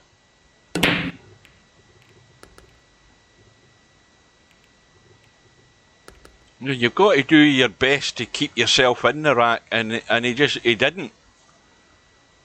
He just didn't with that single shot. It just said, you know, help yourself, Wanwa, because I've not got any better idea of what I'm going to do here other than hit it far too hard and just bring everything into play. So it's just a poor choice of shot.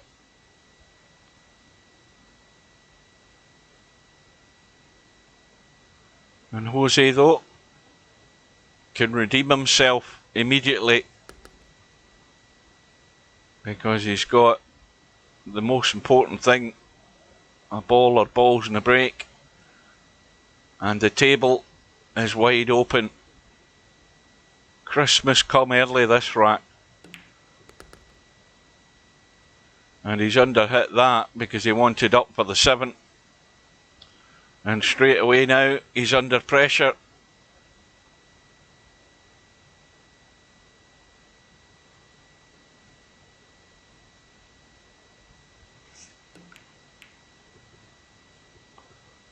And it's been overcut. So control and position is of paramount in every game that you're ever going to play. Especially in 8 ball, when you've got a particular set of balls you have to get. And if you can't get that cue ball to the spot, you're leaving yourself too tough. And sooner or later you're going to run out of your potting, and you'll pay the price for it. Good evening to Bankster.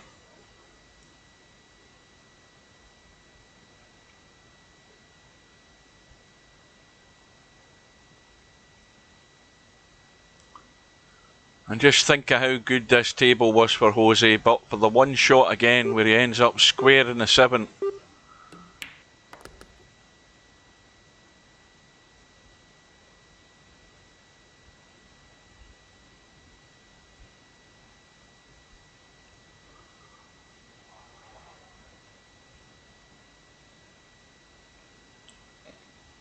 Well, one thing's for certain, this cue ball's going to have a fair distance to travel to come down here for these 2 balls that still remain.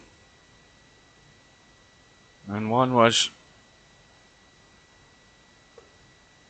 missed, whatever that one is, the 13 is it? And he's reprieved Jose, and if Jose doesn't get out now, then he never will. Well, if he's taking the 3, he's going to cut down inside the 8 and end up in the corner. What's he doing here? Yeah, he's trying to nurse it in. Well, that's actually well played. He had to get that dead weight pace just to keep that cue ball tracking and stop it running away and leaking over to the side.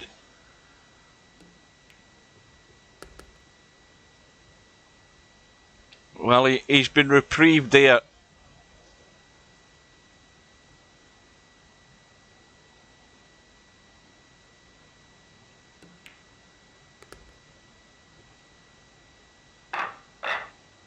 Good evening to Albie.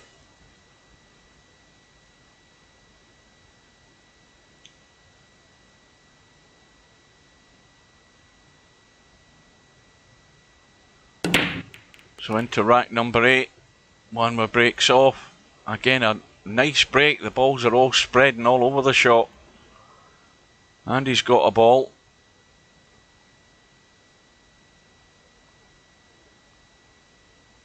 They have spread, but they're not exactly ideal.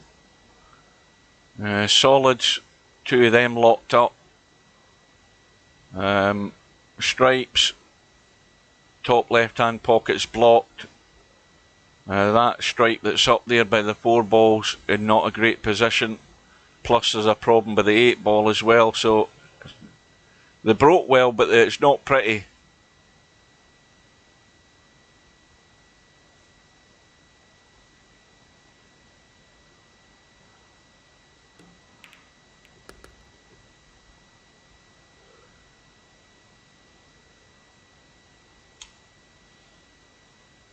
So one more on the solids.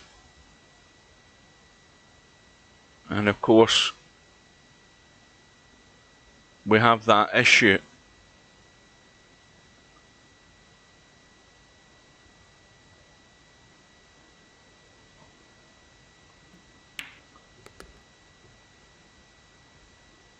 And one was also got the safety net of that 3 ball on the right side.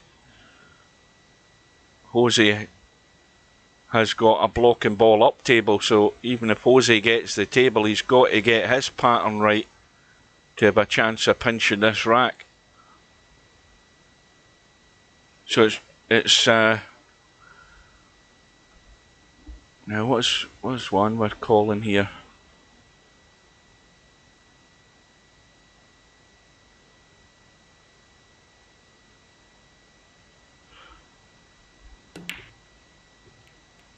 Well, that's just brought one of Jose's balls into play. And these, well, I think he has to get rid of that 14. The chances are he's going to play the 12 down here and play that 15 up the table. So he needs to get rid of the 14 if he's looking at the table properly here. Now, to me, the first shot I'd be taking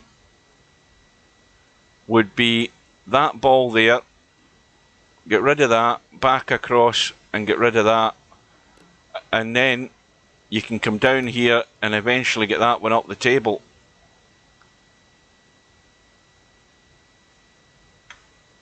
Now that squeezes up down the rail, but you don't want to be leaving that. See, now he's in no man's land. He's on the 14, but how the hell is he going to deal with this ball here? And again, he started off wrong. Now, I'm no expert, but I wouldn't be doing it this way. He's dead straight in the 14. The 9 ball is going nowhere, and it's all falling apart. And this is, sometimes things aren't obvious to players, and it wasn't obvious to Jose where the problem was lying there. You know, at some point he had to deal with the 15 ball, but he had to also deal with the blocker up table, and he never even looked at it. And it's going to be looking like another rack that's going to get away by wrong choice, wrong decision.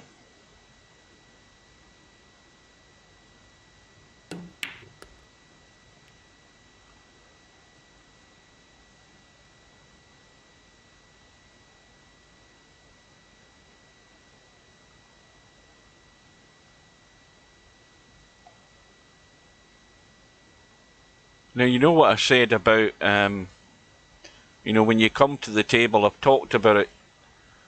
You look at the table. I'm just wondering how Jose's mind was working there, because I've got a what I describe as a blueprint of what I'm going to do when I look at that table, and I think Jose's working with a blank sheet here, because there's no way that Juanma should be back at the table.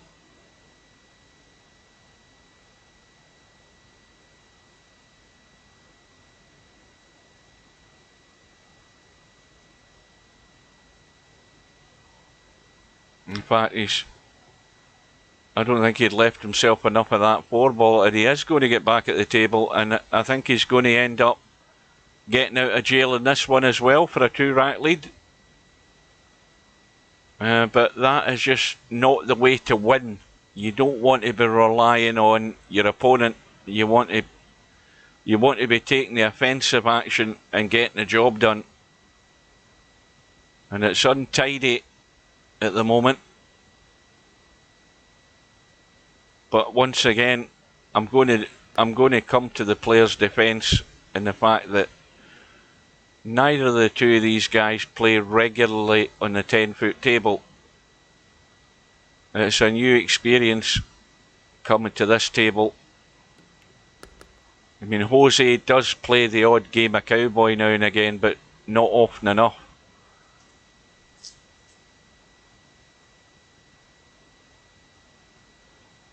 On the 10-footer, that is. Well, the only thing he's going to do here is hook himself behind the 7. And this needs a little soft draw or a stunt just to come off the rail and out into the table slightly. Well, he's killed it, so he must be able to get it fairly straight. I think he's okay. That'll do. But it's an ugly win, this rack. It started badly, and then he's got back in from the miss by Juanma. Well, if you're going to gain anything out of this, you need to take full advantage. Get a ball and a shot, and try and stretch the lead. Once again, the balls are breaking. They're all rolling, but none going to pockets.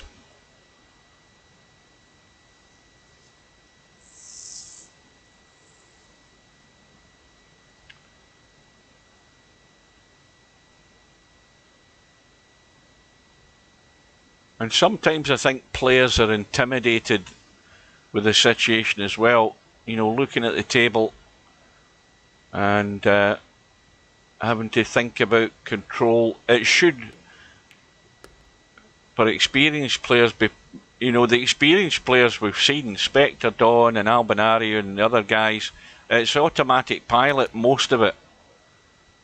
Once you've worked out your route that you're going to go.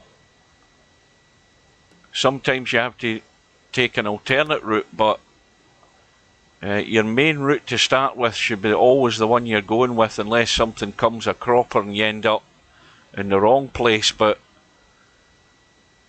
it's vital that you make that decision. Well, one was again, I don't think he set himself up too much time in that shot.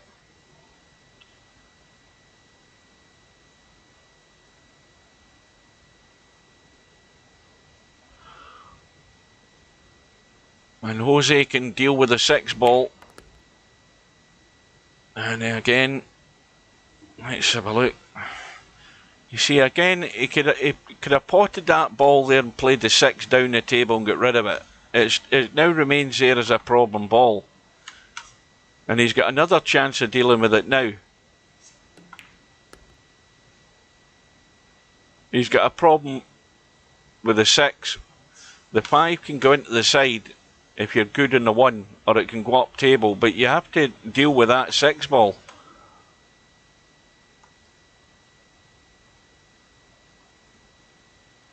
Doesn't matter what your next ball is, you need to get rid of this.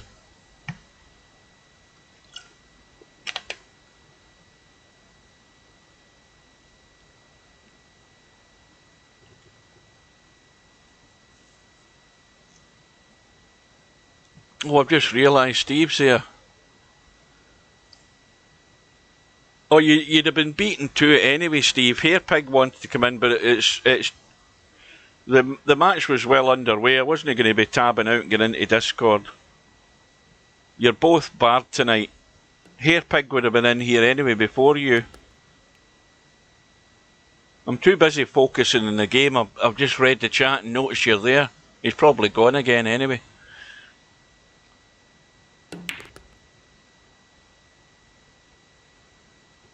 And I've just realised, looking at the chat, I've missed the fact that Jose's missed the 6-ball. How can he miss the 6-ball up the rail into this corner?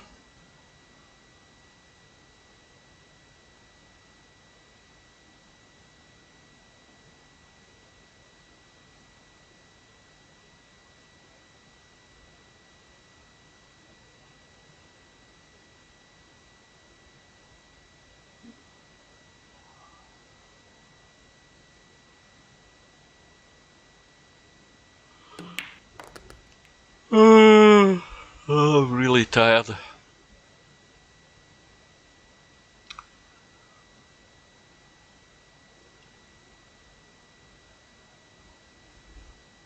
Well, you drop the 7 into the side. Take the 2. No, wait a minute, what's he on? He's in the stripes, isn't he? How did he end up there in the 13?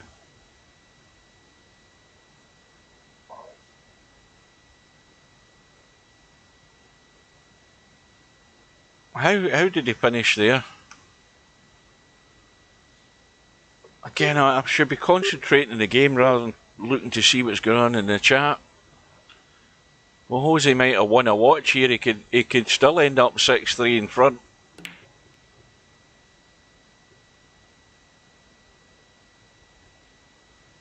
This is just a pot and balls exercise now.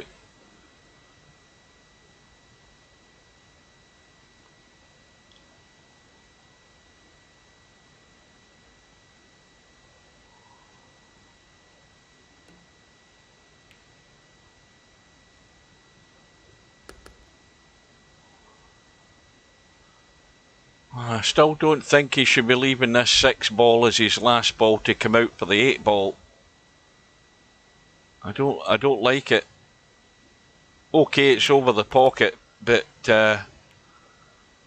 you've still got to get good control of the cue ball to have a decent shot in the 8.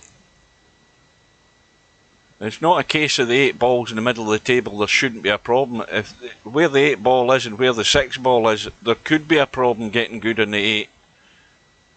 So if I was Jose, I'd have shot that 6-ball before I'd got to here.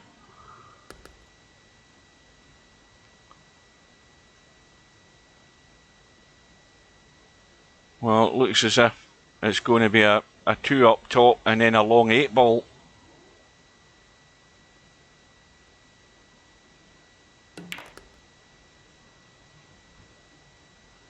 And the other thing is, he's dead straight on it, so he can't get out from the rail.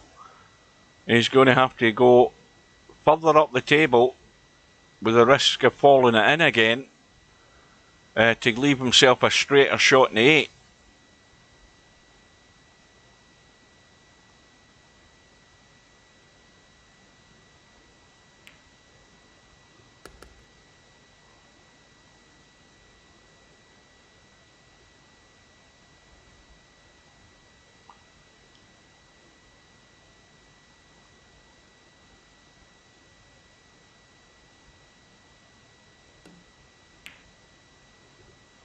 And that's what happens when you leave yourself that distance. Again, there's failings all over the place here.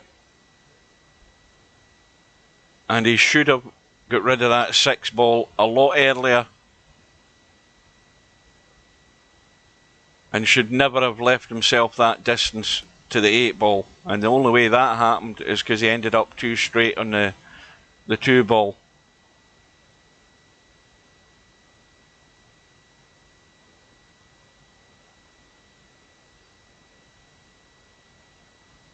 It's not a case of this being a comedy of errors. It's just simple.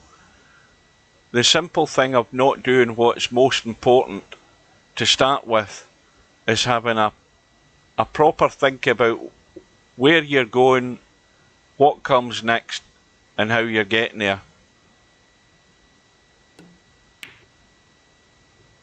And that's not going to hold up, I don't think. And there's a rack that has gone either way, and in the end it looks like one was going to win out. It could have been a 6-3 lead. And I think these guys are now realising how tough it is when you're not familiar with this table.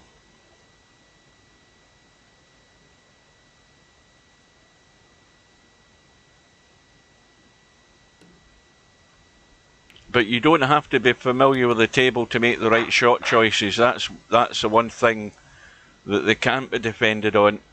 You've got to get the pattern right to make it as simple as possible. And if you finish up with an 8-foot 8 ball, there's always a chance you'll just send it offline to the jaws and end up the way it did end up. So the lead is now 1, and one with a couple of balls, well, what, 3 balls in the break, and not that often a rack goes by where there's not really a problem. Well, he said a lash there to break out the 8. So still an open table.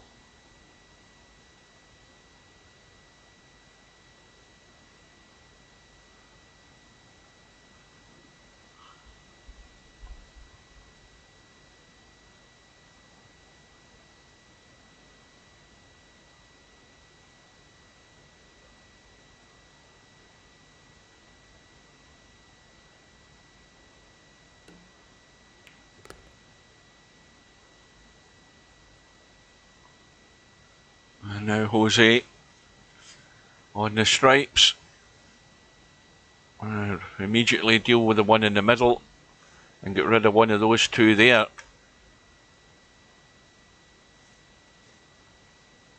And the only ball that he has to worry about is that 12. And of course, it doesn't go anywhere in those 2 pockets. So he's got an angle in the 11 to try and get up the table somewhere up behind it. What was that one he potted it? Well, whatever one it was, it doesn't matter. He's got one last chance to get there. He ain't passing the 5. That's not going past the 5. You've got to get bottom side in behind the 5. Oh, now another one of these nervy ones that's neither in the middle or the top. In fact, you don't want to be taking it in the top, I don't think. Is he going to leave the long cut in the 8 then? It looks like it.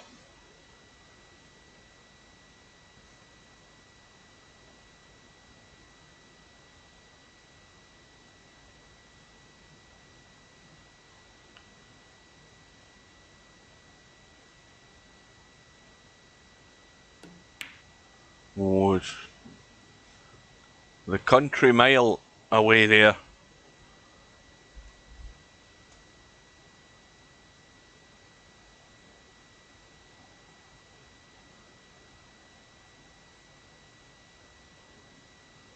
And I think the way things are going, Jose may well get another chance at this, because these balls are awkward where they are for one. This little mix of balls in the middle of the table. One up top. And got to try and pick his way through these. Now, he's on the 4, I think.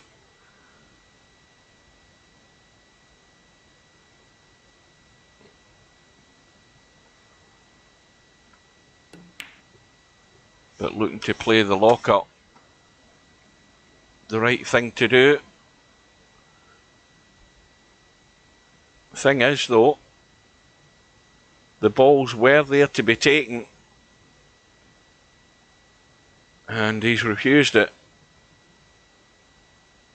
What he has done, though, is playing the safety. He's knocked another ball up table, and he's opened a 3 up down the bottom here. And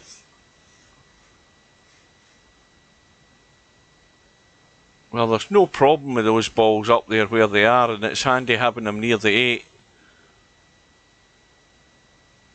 So now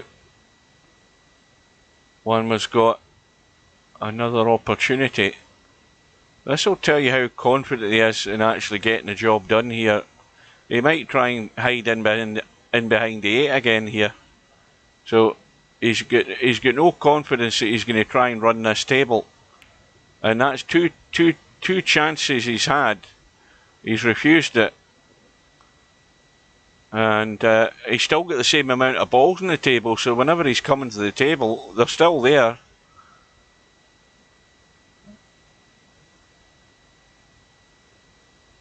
So this time,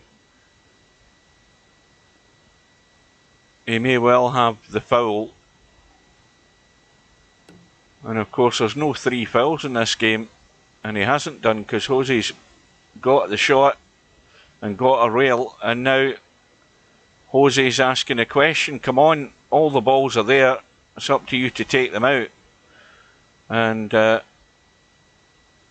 we'll see what Wanma does.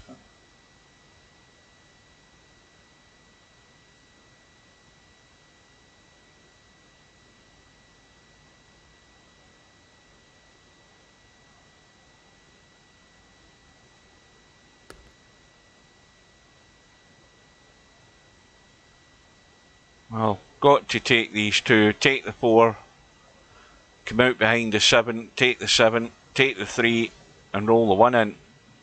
Now, again, he's looking at the wrong ball. If he's looking at that 3, he's got to take the 4, 7 into the same pocket.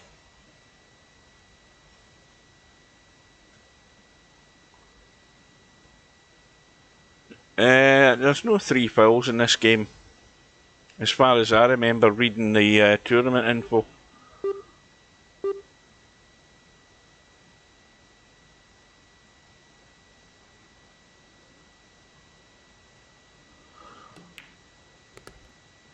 Well, finally he's made the right choice.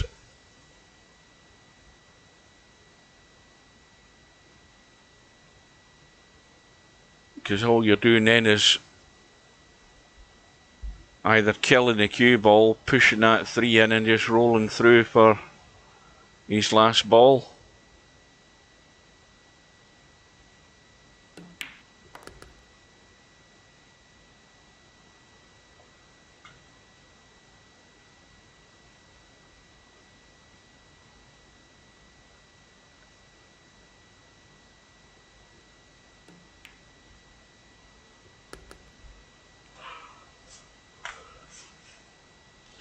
Well, he might nudge the 8, he might not. Oh, he's managed to be able to skim past it, so we're going to be all square.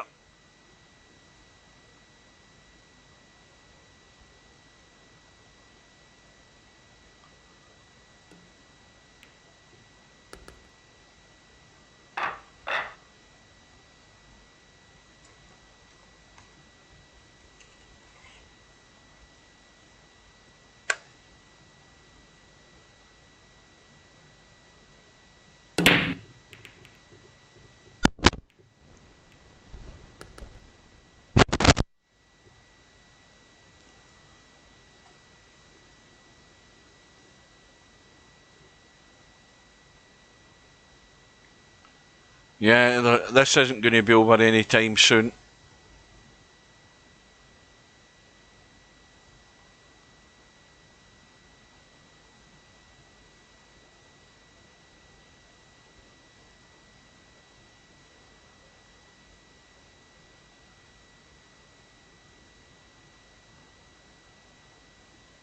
I don't think we've had that many racks where there hasn't been an issue that has to be dealt with, and this one is no different. We've got the what's that? The 6 and the 10 are well, they're going nowhere at this moment.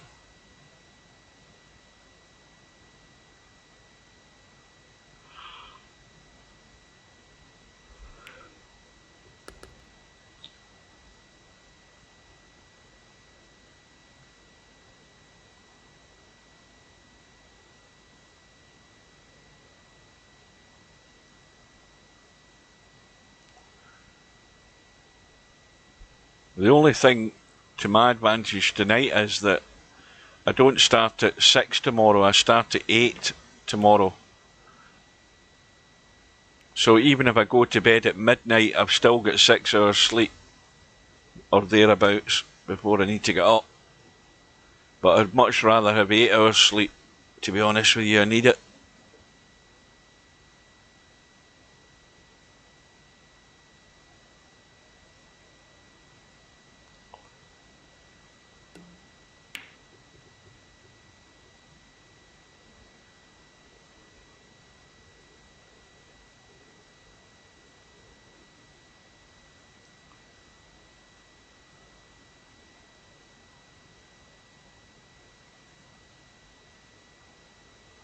Do you want to hear about my cowboy tragedy earlier on tonight?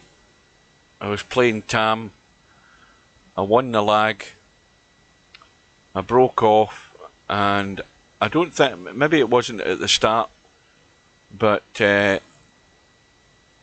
got to 75, and then of course I done the usual. Bloody scratched off the 5 ball. That hurt. And then I came, and I think I got at the table again, got a 30 odd run.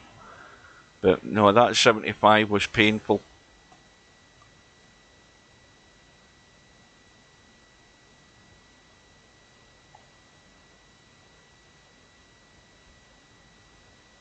Might have been more than 75, might have been 79, I can't remember. Those definitely hurt.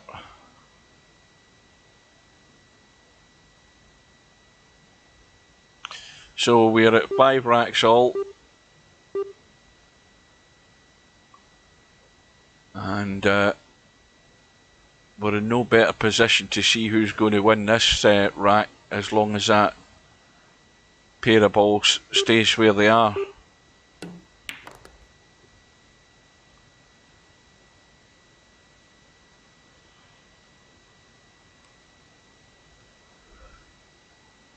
Well, not a lot of choices here.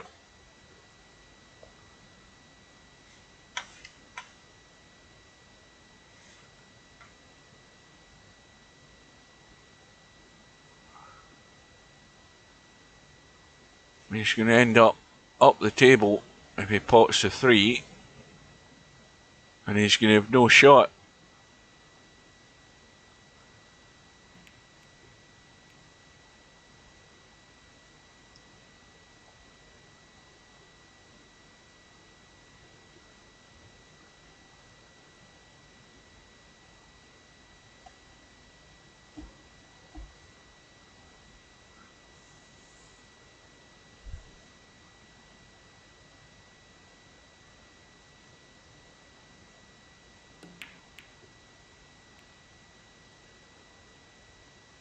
I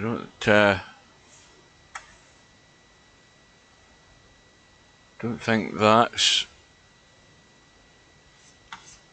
Well, it is good if you get behind it with this side, but it's not going anywhere else from there.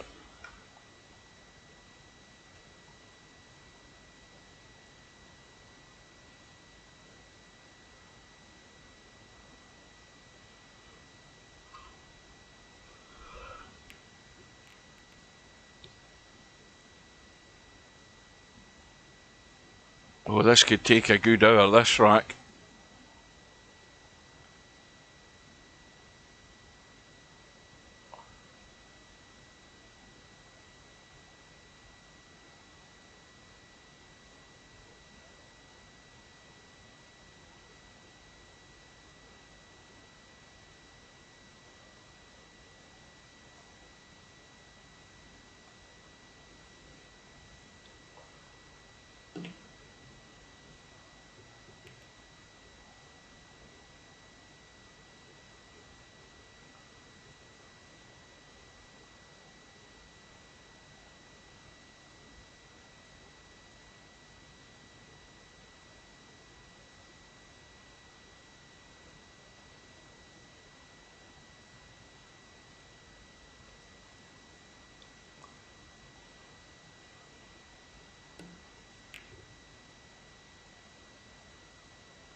Well, it doesn't help you when you're really tired and want to go to bed, and the two players are doing their best to put you to sleep as well.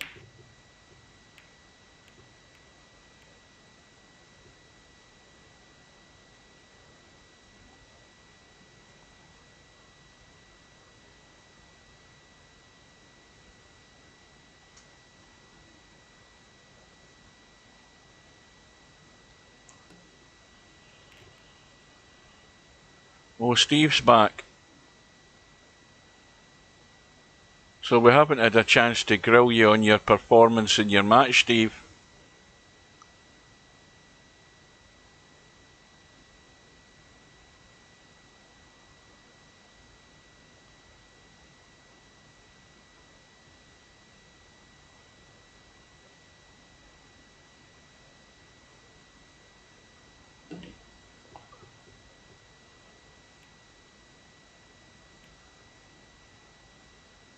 Well, I think I'd have lost my patience a long while ago and just smacked these balls to get the game over and done one way or another.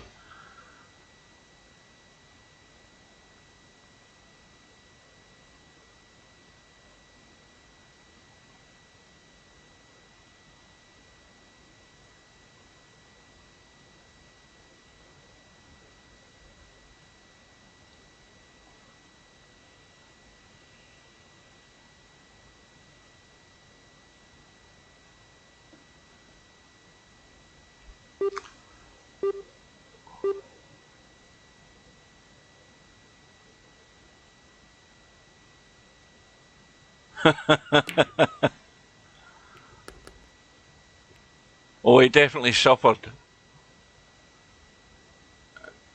He went through all sorts of emotions in that match.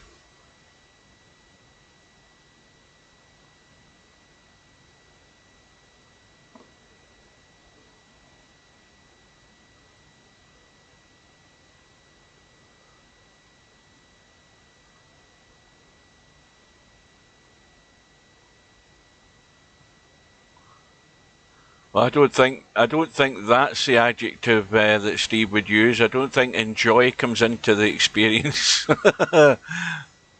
I think pain and suffering was part of it.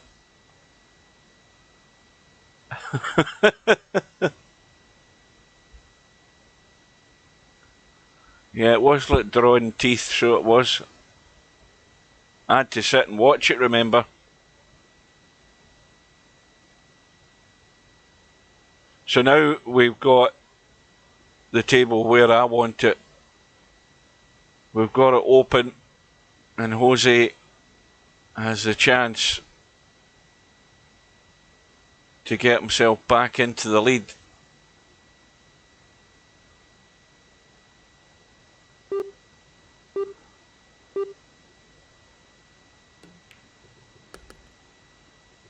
And I think he's going to end up nothing here. Is he on that 9? Yes, he's got there. But he's absolutely poker straight. He can pinch a slight angle and get around the corner now. Well, he's trying to play the stunt.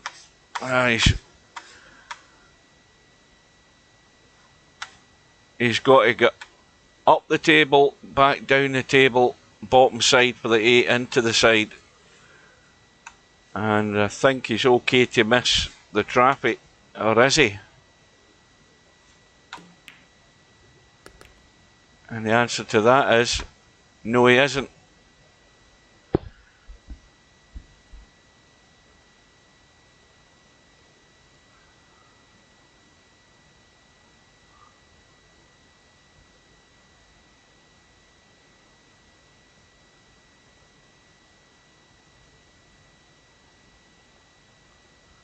So now Juan was the odds-on favourite to go into the lead. I don't think Jose can see any of this 8 ball. Absolutely none.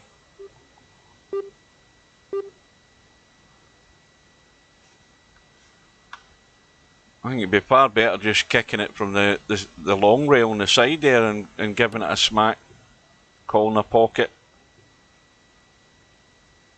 It was easier to get to that way. So, Wanwa has the table at his mercy.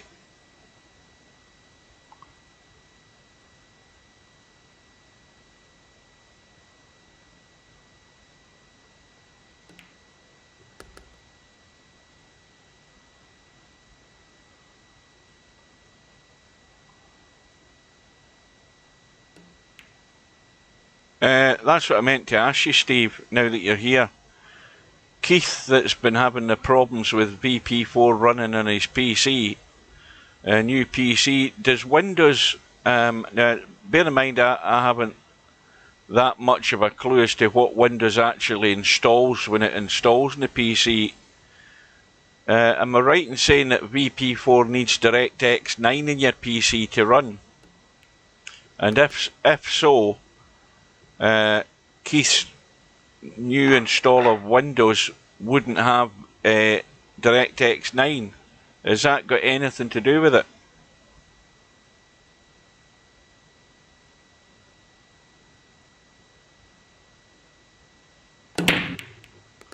Right.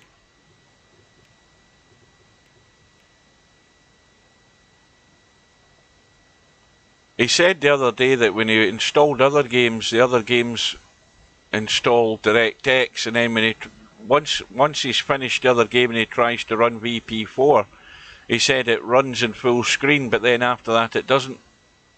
He's back to square one. On Bedhead, presumably Marcellus didn't show up then with that match. No doubt Bedhead will come in and tell us what happened. I didn't even know it was on.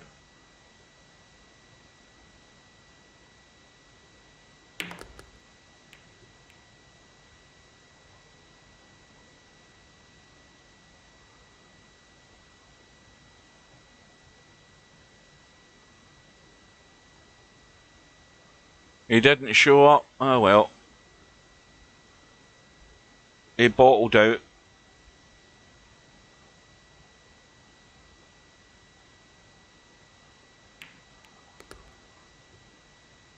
Well, the good news for you, Bedhead, is you can sit here and suffer this with the rest of us.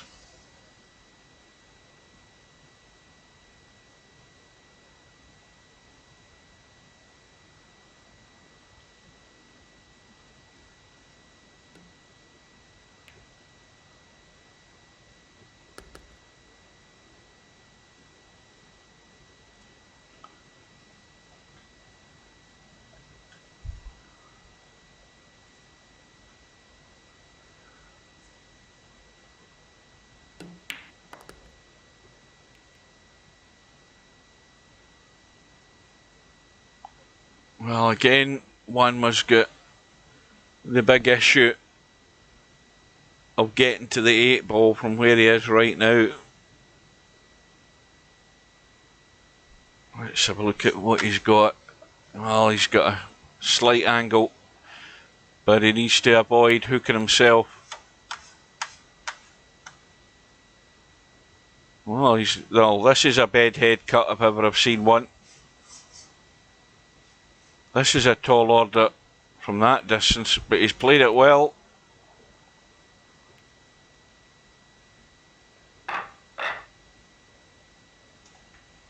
And now we're back all square. 6 racks all.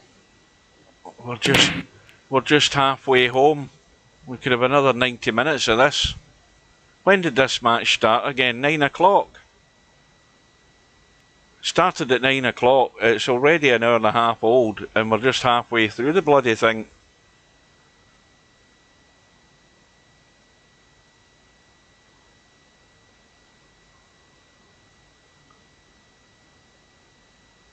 Ball in the break for Jose, and either way you look at it, he's got a ball locked up.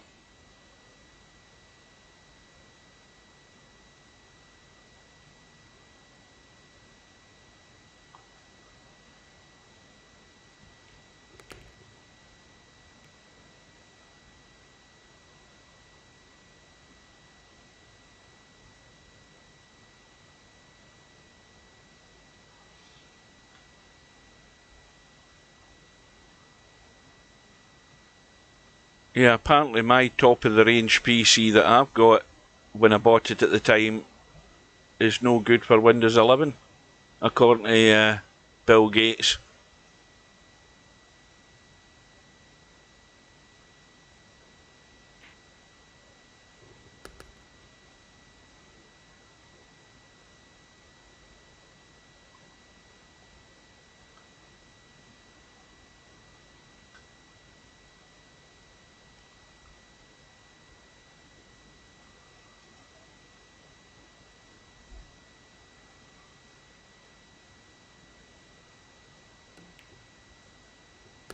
So the problem ball, or the problem situation, has been dealt with.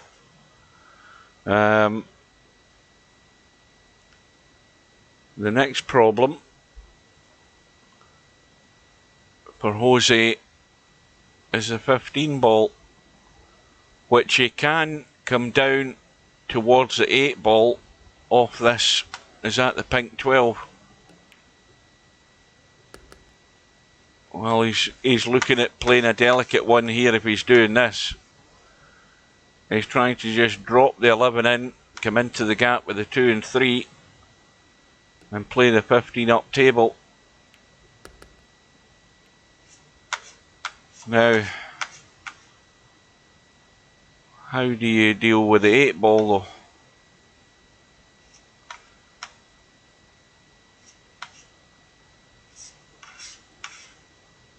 Well, again, it's half a pocket past the 7, but that's from directly behind the 8.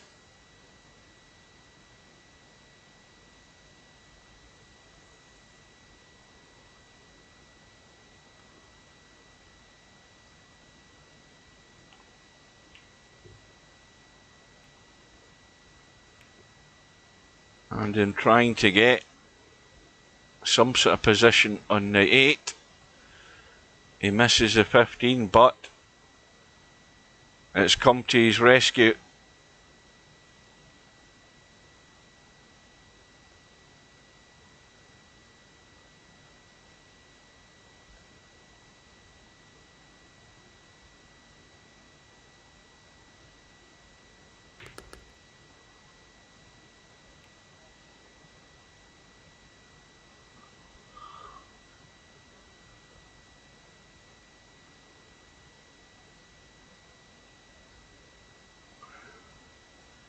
Well, he could get rid of the 2 and stun up past the 3.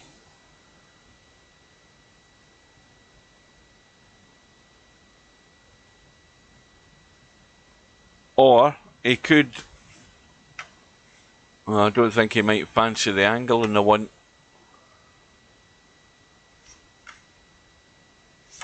In fact, looking at the cut in the 2, he's probably more than likely to chip into the 3.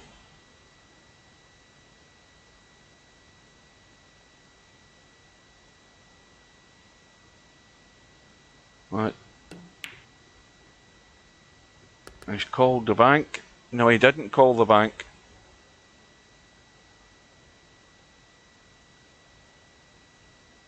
I was just checking there. No, he hasn't called it. It's a missed call. But at the end of the day, Jose's got nothing on.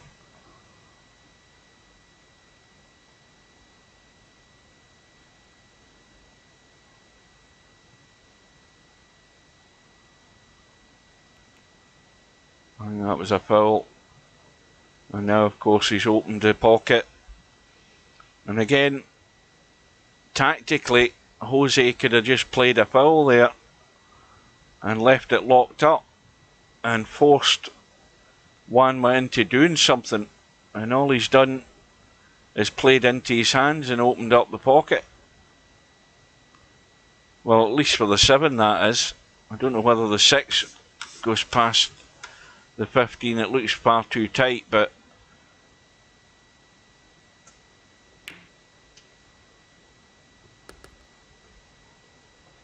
Oh, I see. Yeah, he said this safe. Yeah, he knows he can. He doesn't know how to call safety. Then obviously,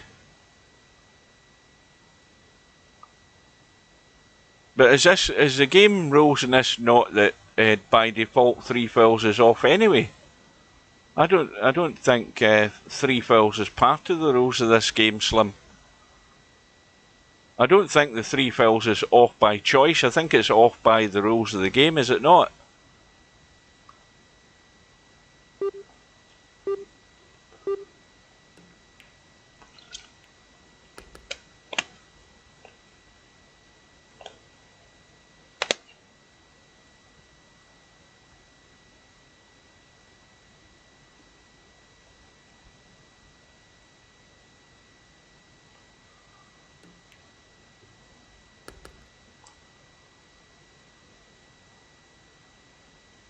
So Jose's wrong move at the wrong time should be costing him again.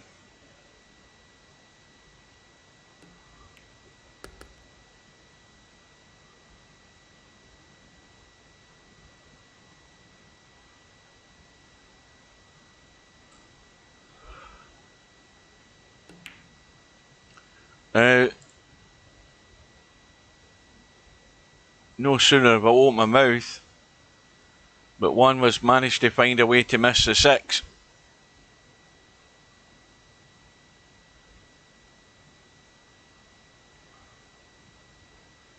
I'm sure I've asked you this before, Steve, and I don't know whether you've ever looked at this issue, or maybe I haven't mentioned it before. But why is it when I'm a spectator in somebody's room, like it happened earlier on today? I was watching Tornado Tam playing X Games at Cowboy, and the game finished, and I'm a spectator. In fact, I was in as a player. I don't think it matters whether you're a player or not, but at the end of the match, it comes up with the option, do you want to save your recording, yes or no? And I've not got recording on in VP4, so that's a bug. That's a bug that's been there for a long time. It still comes up with that option, and I won't be the only person that gets it. I just thought I'd mention it again. Yeah, it's a regular occurrence. And as I say, recording isn't on.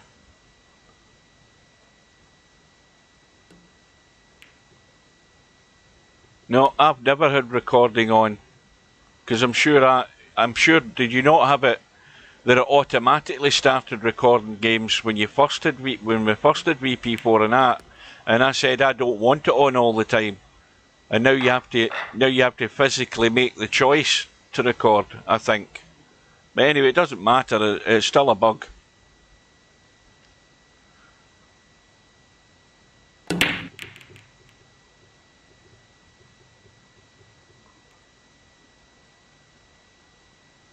Well, we're back into the lead. The break is dry, and this table is good for a run out, but I'm having my doubts as to whether Jose is going to be able to do it, because it's now 20 minutes to midnight where Jose is.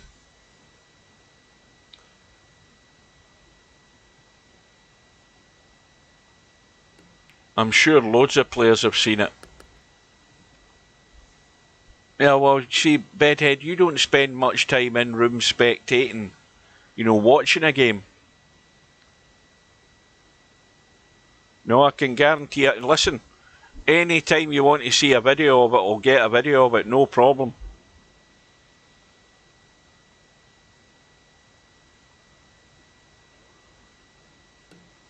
Or a screenshot of it.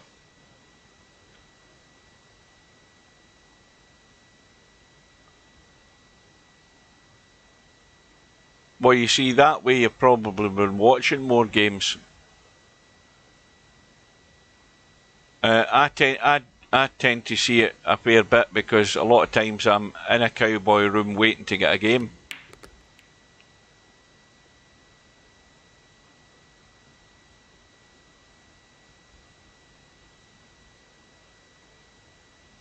Jose is in bad shape again because his 5-ball doesn't go anywhere, at least from where the cue ball's sitting, and he can just barely see the 2. He's got the 2. Where's the cue ball going? Well, he's dead and buried now.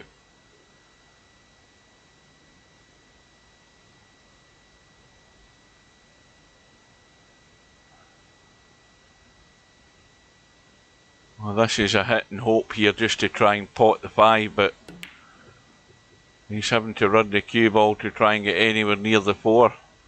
So again, the movement of the cue ball is all wrong when you can't get into those spots to be potting these balls when there's nothing to hinder them.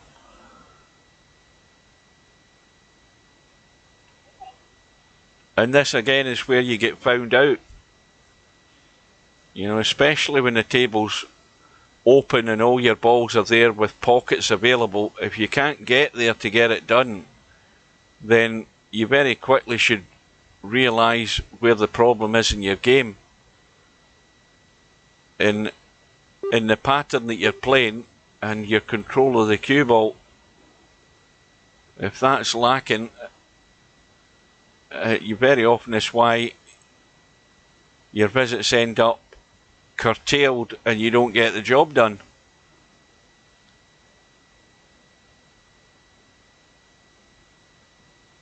But it's vital now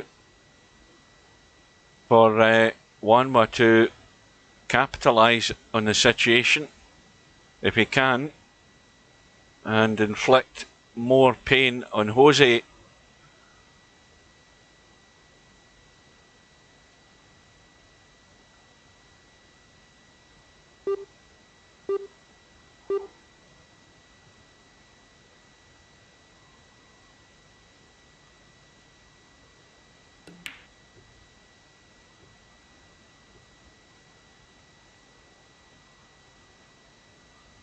Well, there's still a lifeline for Jose.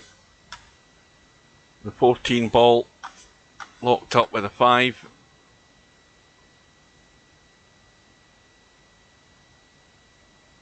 And straight away, Wanwa should be looking at a way to get the cue ball running around or into that set of balls, and he's scratched.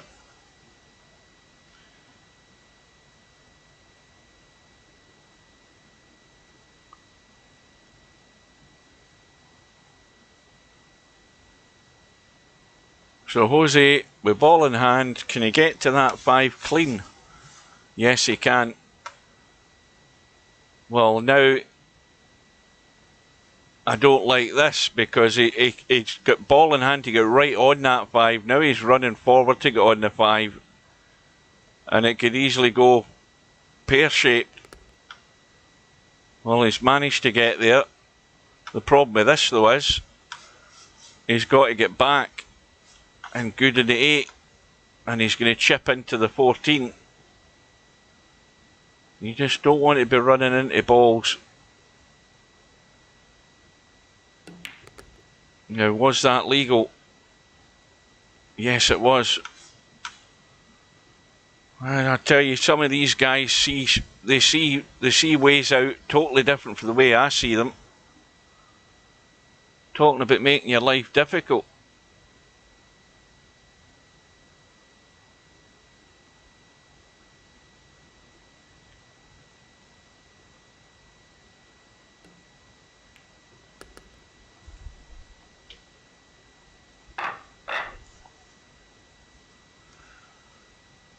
Well, we're back all square again. Nobody wants to win this. Nobody wants to take the initiative and push on.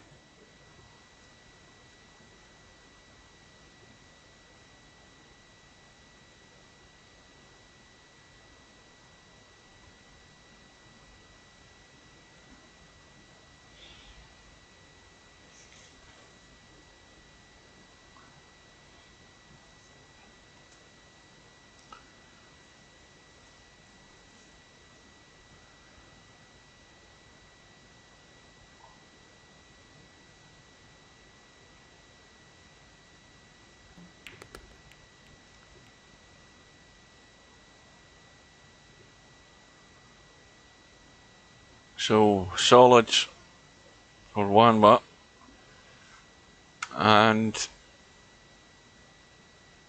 it's not a bad choice apart from the one ball.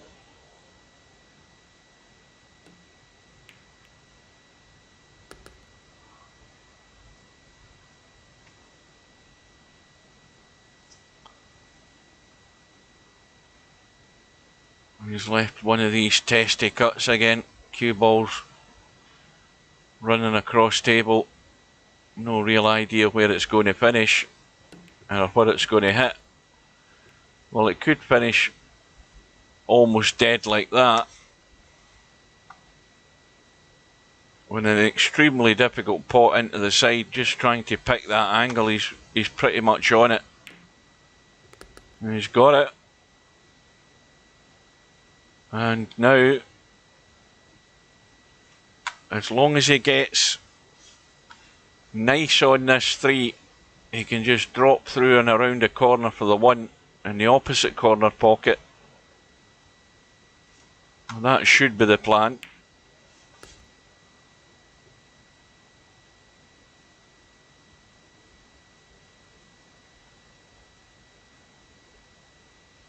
And the 8 ball, free and easy down the side rail.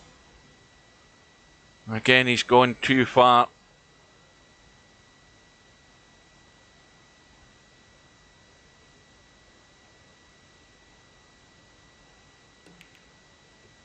And that's why he's ended up being... There wasn't an awful lot of confidence in that shot, shall we say. And it's given Jose a lifeline, albeit a slim one. He's got a tough shot to get himself in here. But again, you feel the onus in the fact that your opponent's just missed not a difficult pot. And he's looking to hide here.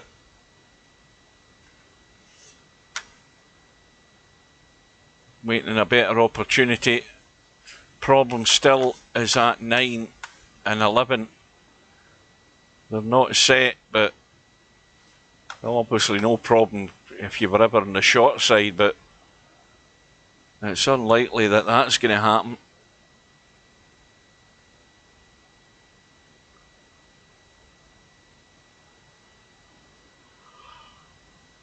Oh, excuse me.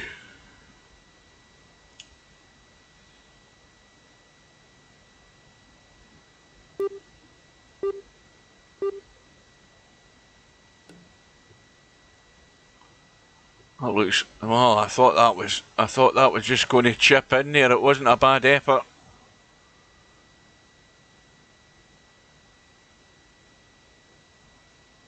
So now Jose, once again, ball in hand, perfect opportunity to deal with the problem. And certainly no problem with the 10 ball being up the table. And that is awful. That is absolutely terrible. And that is definitely a 10 minute to midnight, ball in hand, hacksaw job, if ever you're going to see one.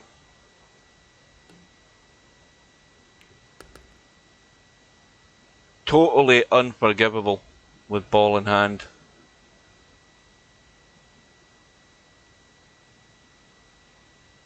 And an absolute gift. Well, there's the definition of shooting yourself in the foot, is right there, what you've just seen.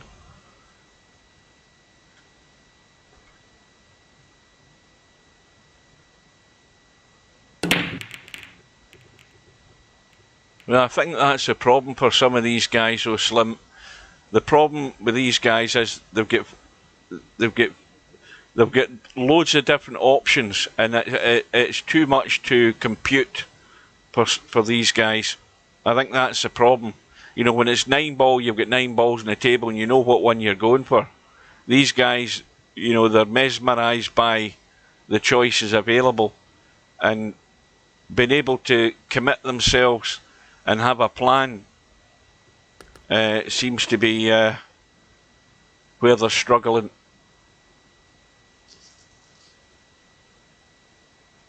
9 ball, it's pretty straightforward in what you're going about to do for most of the time.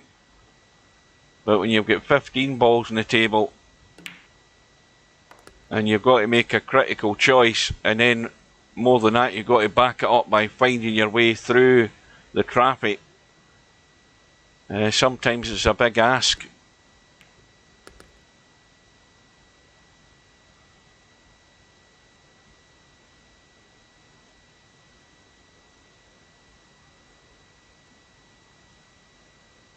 Jose now is chasing after one what,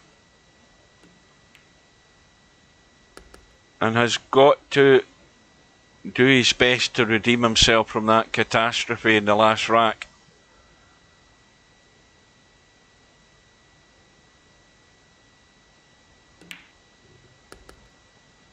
Well, that wiped it sweet as well, and he's not sitting pretty again.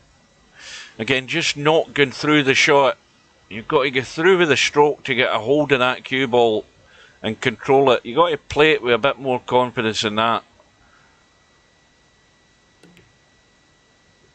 Now the cue ball running all over the place. Where it stops, nobody knows, but he's actually on the one.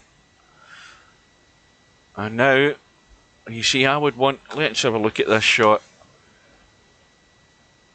I wouldn't want to I would be jacking up to jab this in and just punch it to get the cue ball into the table, because if you start letting it run loose, you can end up somewhere over here behind something. You know, that was not the way to play it, and he's got away with it.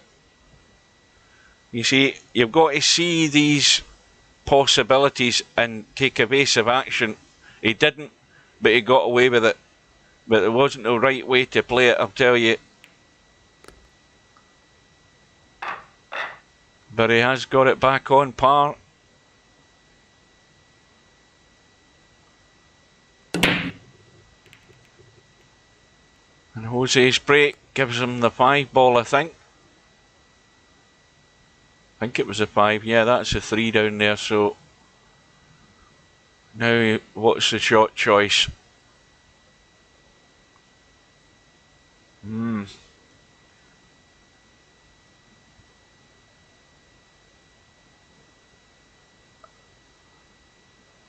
Well, you could say the solids are reasonably good because they're all in and around the 8 ball. You know, you're not having to move far. You're just going to have to pick the right ones. Especially that 3 ball, that needs to go, but you've got the 1 ball to go on to the 6 and 4, but he's taking the stripes. So the one advantage of taking those solids would be you're nowhere else to move other than the bottom half of the table here. Jose's gone for the stripes. He's now got the chance to get onto that one at the bottom of the 4. Now that 9 ball could stay over the pocket if he dealt with the 12 and this one at the bottom.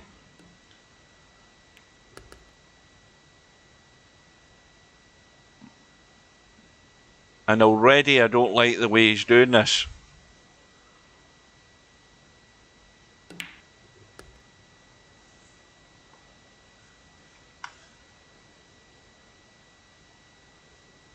You know, the major problem here is if he takes this 13 ball and then takes a 12, he's going to hit something to get out onto the 8, and he doesn't know where he's going to be in the 8.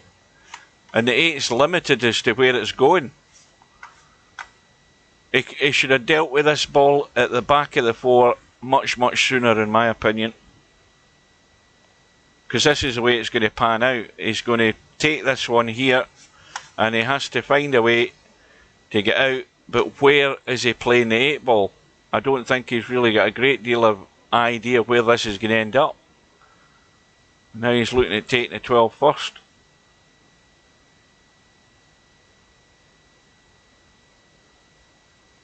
All I can say is good luck, because you might need some luck to find a shot here in a minute or two.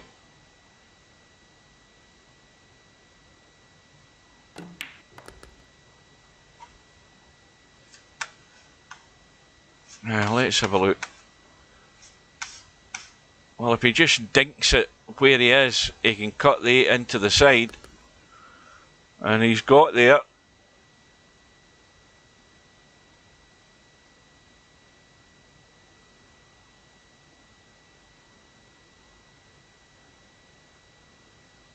Well, it isn't in the hole yet.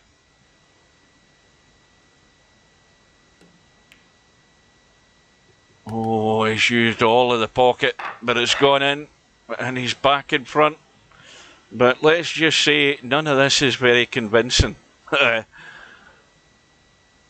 he's got there, back in front. One with breaks off, couple of balls. Well, I think 3 balls in the break.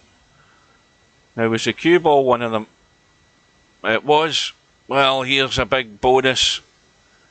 And here's a big ask for Jose. Can he hold his nerve to get himself onto the hill? Now, what would be the best bet here? If you take the solids, you've got a 1 that's guarded. If you take the stripes, well, I think straight away I'd be looking at the stripes. We've got 1 down the table, but if he's taking ball in hand, he's getting rid of the 1 first, because that's the problem ball. He's got balls adjacent to the 8 ball, so he's dealt with the problem ball now that he's committed to the solids. Now, what the hell is happening here?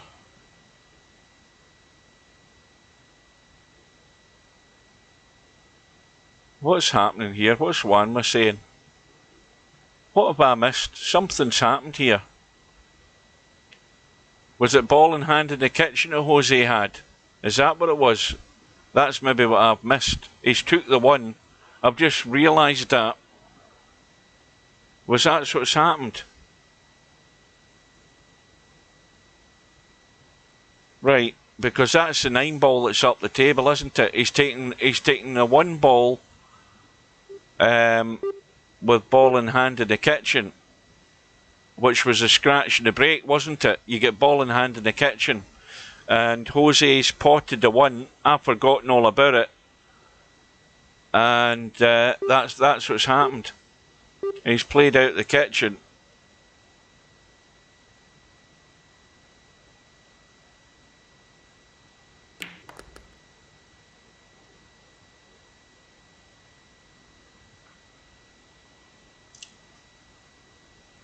Well, the excuse there is that Jose wasn't aware of that, and I'd forgotten about it.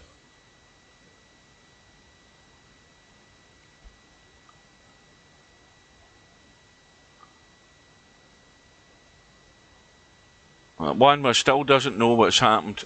I'm not getting involved. What's happened here? Was it ball in hand again?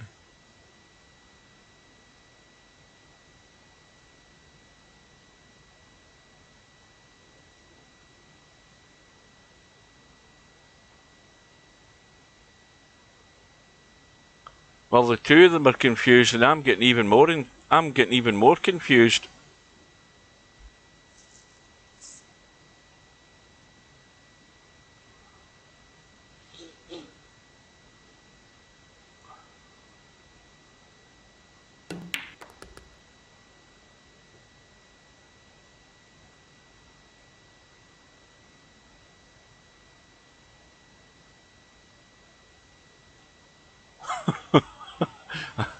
Well, so what are you guys going to explain to them?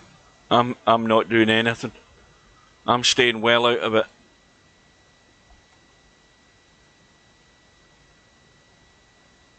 But all it does matter is that at the moment Jose's at the table. He's got the 6 ball to pot and the 8 ball up the table, and he'll have a 2-rack lead, and he'll be 1 away.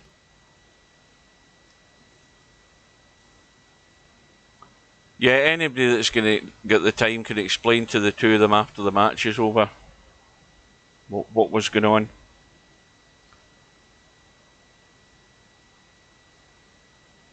If it's a scratch in the break, it's ball in hand in the kitchen. If there's a foul during the game, it's ball in hand anywhere on the table, isn't it? Is that a correct statement?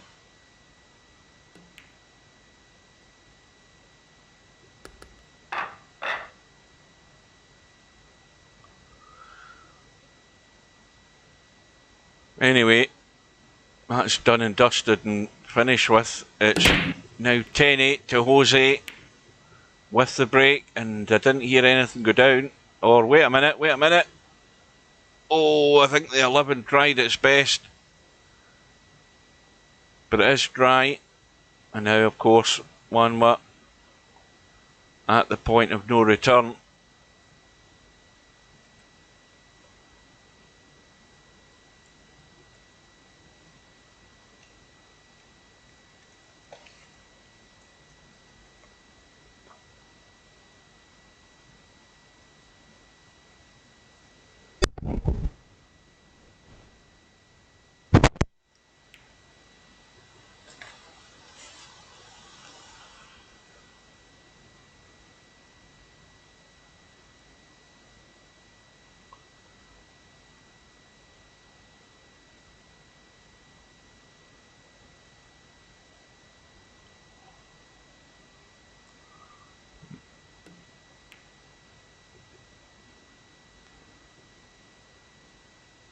Well, whatever you do, Wanwa, don't send me a 3-page email about what I'm saying in the commentary, for goodness sake, because I never read the last one.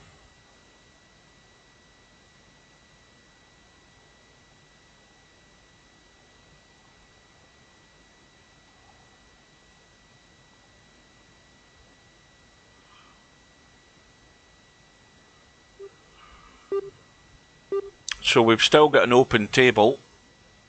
The one good thing about this match is I should probably sleep pretty good now, because I'm half awake at the moment.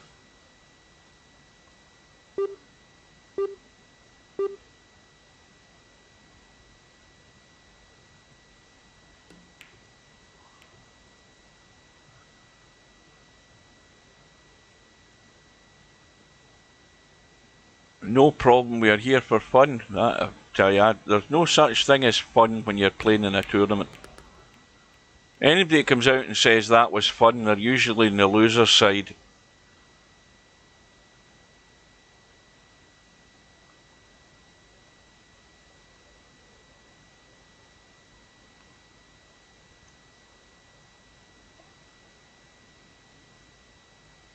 Go and ask Stubb if he's playing for fun. Ask any of the top players if they're playing for fun. They ain't playing for fun, tell you that. They're playing to draw blood if they can.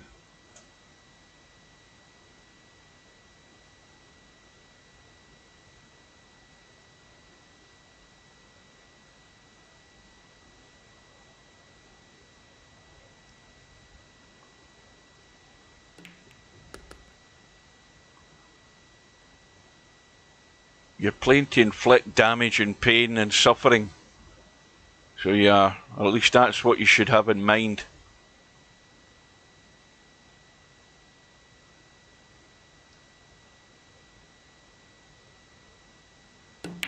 Tell you, I've never played for fun. Not in a million years have I ever played for fun. Anything I go in, I play to win. Not for. I don't play for laughs.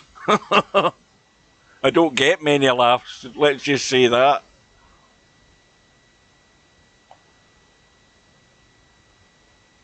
Deathly serious.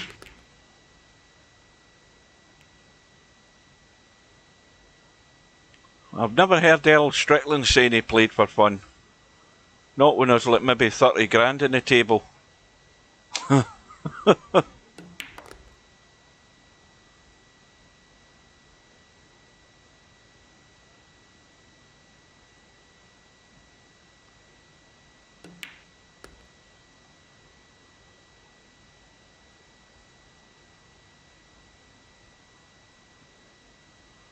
Can Jose see the one?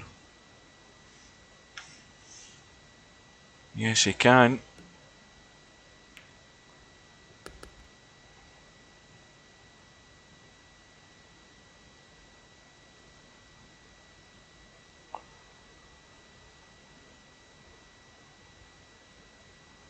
Well, 3 ball into the side, back out for the 7 and leave the angle to come across for the 2. Let's have a look. Let's have a look what he's got. Yeah, that's a shot. Pot the 3. Now he's dropping down for the 2. And again, the obvious problem is he's got to come up table for the 3 again. And he's got to avoid hitting whatever that is there, the 14.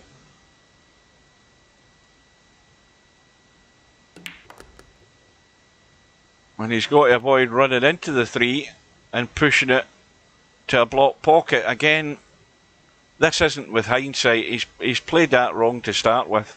He's to have played the 3 across the side, 7 into the other side, and the angle to come down for the 2. Job done. The 8's very adjacent. So another fail with the wrong shot choices here.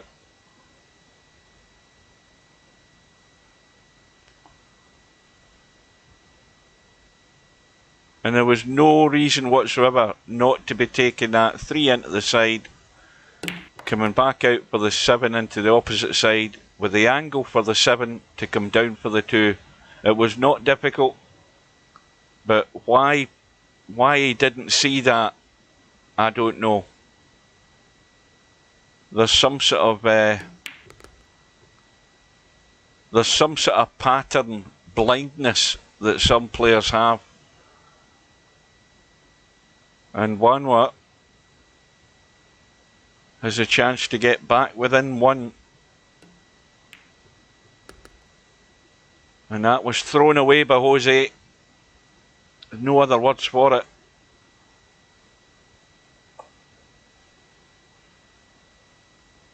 And not the first time. Not the first time by either player.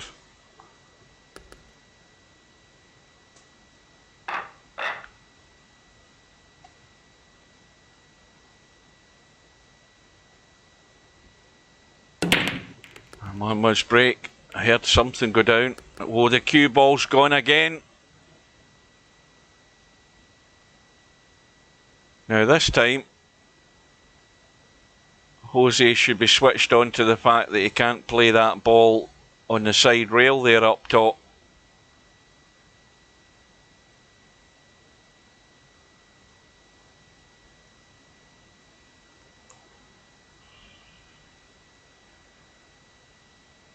Bit of a messy table as well.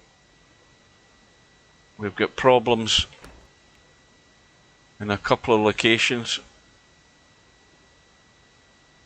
He's now committed to the solids, and I don't think he's got a shot. No shot whatsoever. Unless he plays the billiard onto the 10 to pot the 4. And he can't even see that, so forget that one because he can't get past the 14. In fact, he's hooked.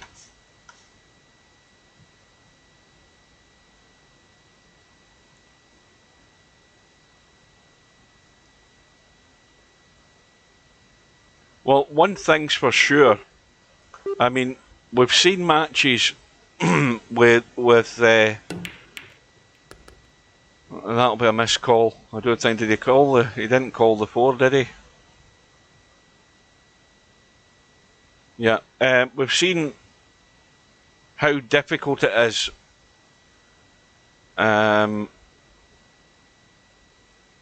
We've certainly seen contrasting matches. We've seen one match that was 2 hours and 20 odd minutes.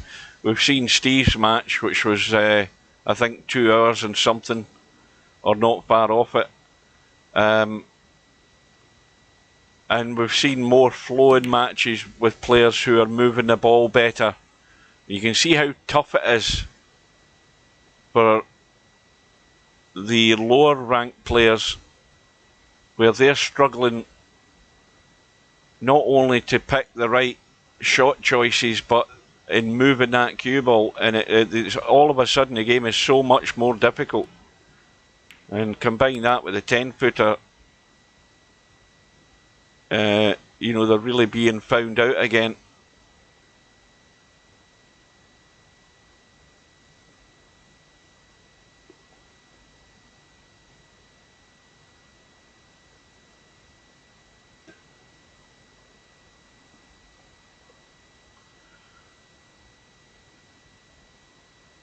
Now, is there enough room there for Jose to pot that 6? No, I don't think there is. He's got too much angle. I was going to say, can he pot the 6 and check the cue ball, but he's way too much angle to try and spin back across and nudge that 10, I think it is, or the 14 for the 7, but he had no shot there.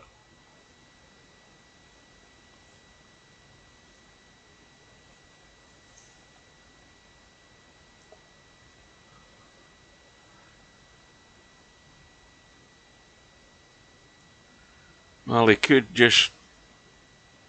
What's he doing now? He's called the 7. He's trying to bank the 3 onto the short rail and kick the 7 in.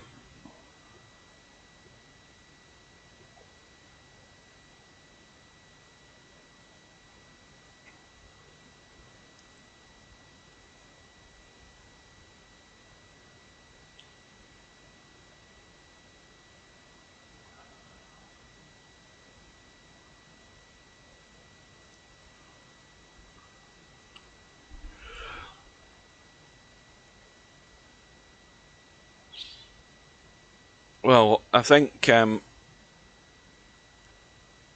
way this 7 ball's lying, any mistake here at this bottom end of the table by 1 watt, he's got to be careful, because he doesn't want to leave the cue ball somehow down here if he misses something, and leave that easy starter in the 7 for Jose.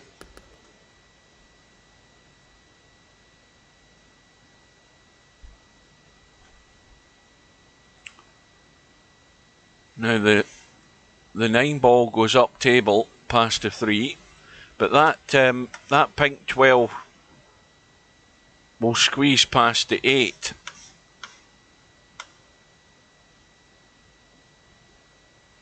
Now, can he cut that 15 and come out into the table? Well, he's played the combo onto it, but again, you've got to look at ways to get onto this 12 somehow or other. And now he's hooked in the 10.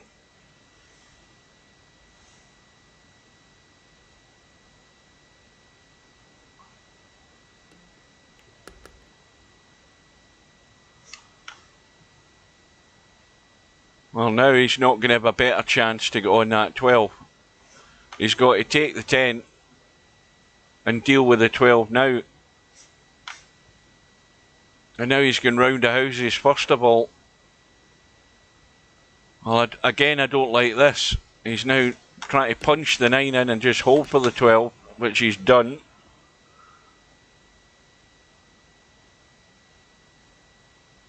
But it looks like it's going to be, again, a long 8 ball from the way this is going to pan out.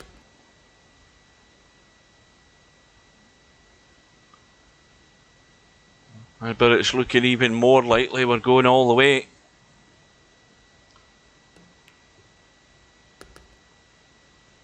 But it's still going to be a test on this 8 ball.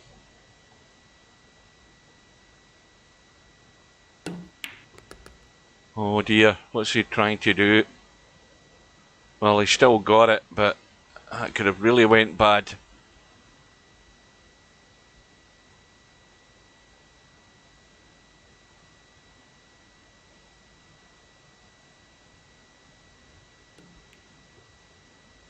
And that was nerves. Well, Jose, the only thing you'll do here is somehow find your way into this bottom left-hand corner pocket behind the 8 ball. You've got all the room in the world to come around 3 rails, maybe even 4 rails, to get on this 7. It's not a difficult shot, but that's the only way it can go wrong. And he's not hit it at all. I mean, that's awful. He is not committed to anything there on that shot. That is really, really poor.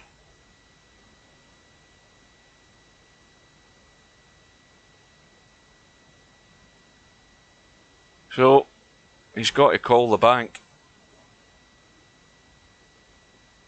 He's not called anything yet.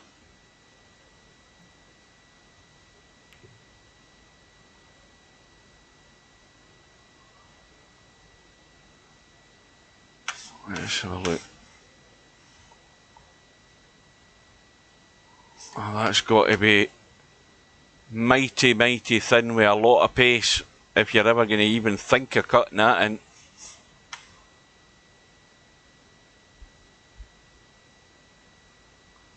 Yeah, it is a bank. I mean, it's a good bank as well. I mean, he's got to go for it. What pocket did he call? I mean, he's not going to get there. Is he? He's not going to get a rail. That's it. Sold himself down the Swanee. Well, it's been a comedy of errors this last rack. And Wanwa has choked at the wrong time. And Jose is going to fall over the line.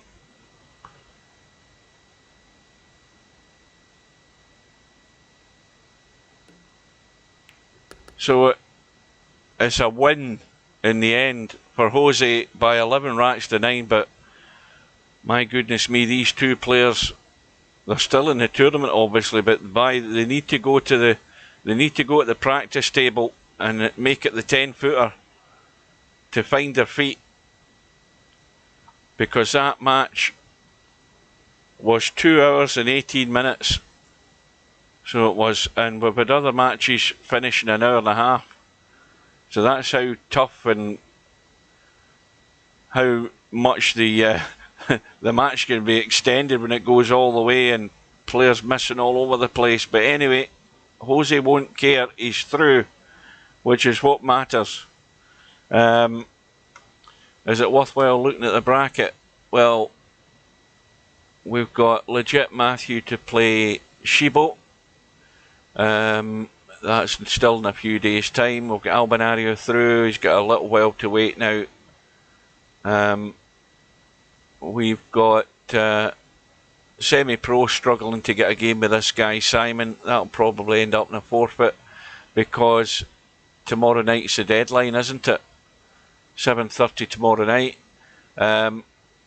We've got Bedhead said Marcellus didn't show. How come Bedhead's got 2 in the scoreboard then? Anyway, it doesn't matter. Larry to play Potman in round 2. We've got Keith to play Mr. Fox in round 2. Cobra's arranged to play DJ Simon. I think that's next Sunday at 6 o'clock. I think it is. Spectre Don to play Cheeky Chico, round 2. And Mr. Strocum lined up with Fast Eddie. That should be a good game to watch. And Disabler lined up with Jeeves. That's going to be, when's that? The 13th, that's a few days away. 9 PM it is. Now, judging by the fact that this match took 2 hours and 19, I won't be doing that one at 9 o'clock at night. Stubb to play Mark Sharp. Say Mark Sharp could be a wee bit more in the handful if he's got focused against Stubb. We've got Woody through to round 3. He's going to have a little wait. Sergej still to arrange his match with Peter Invictus. Columbus and Hazard, they're set up for a couple of days' time, 7:30 PM. And Little Wolf and John Boo, they're set up for about 3 days' time or so, 3 PM in the afternoon. So that is it, folks. Well, that was tough to watch, wasn't it? Thanks all for watching. Stay safe, take care, and I'll bid you good night, and we'll see you again some other time. Thanks for watching.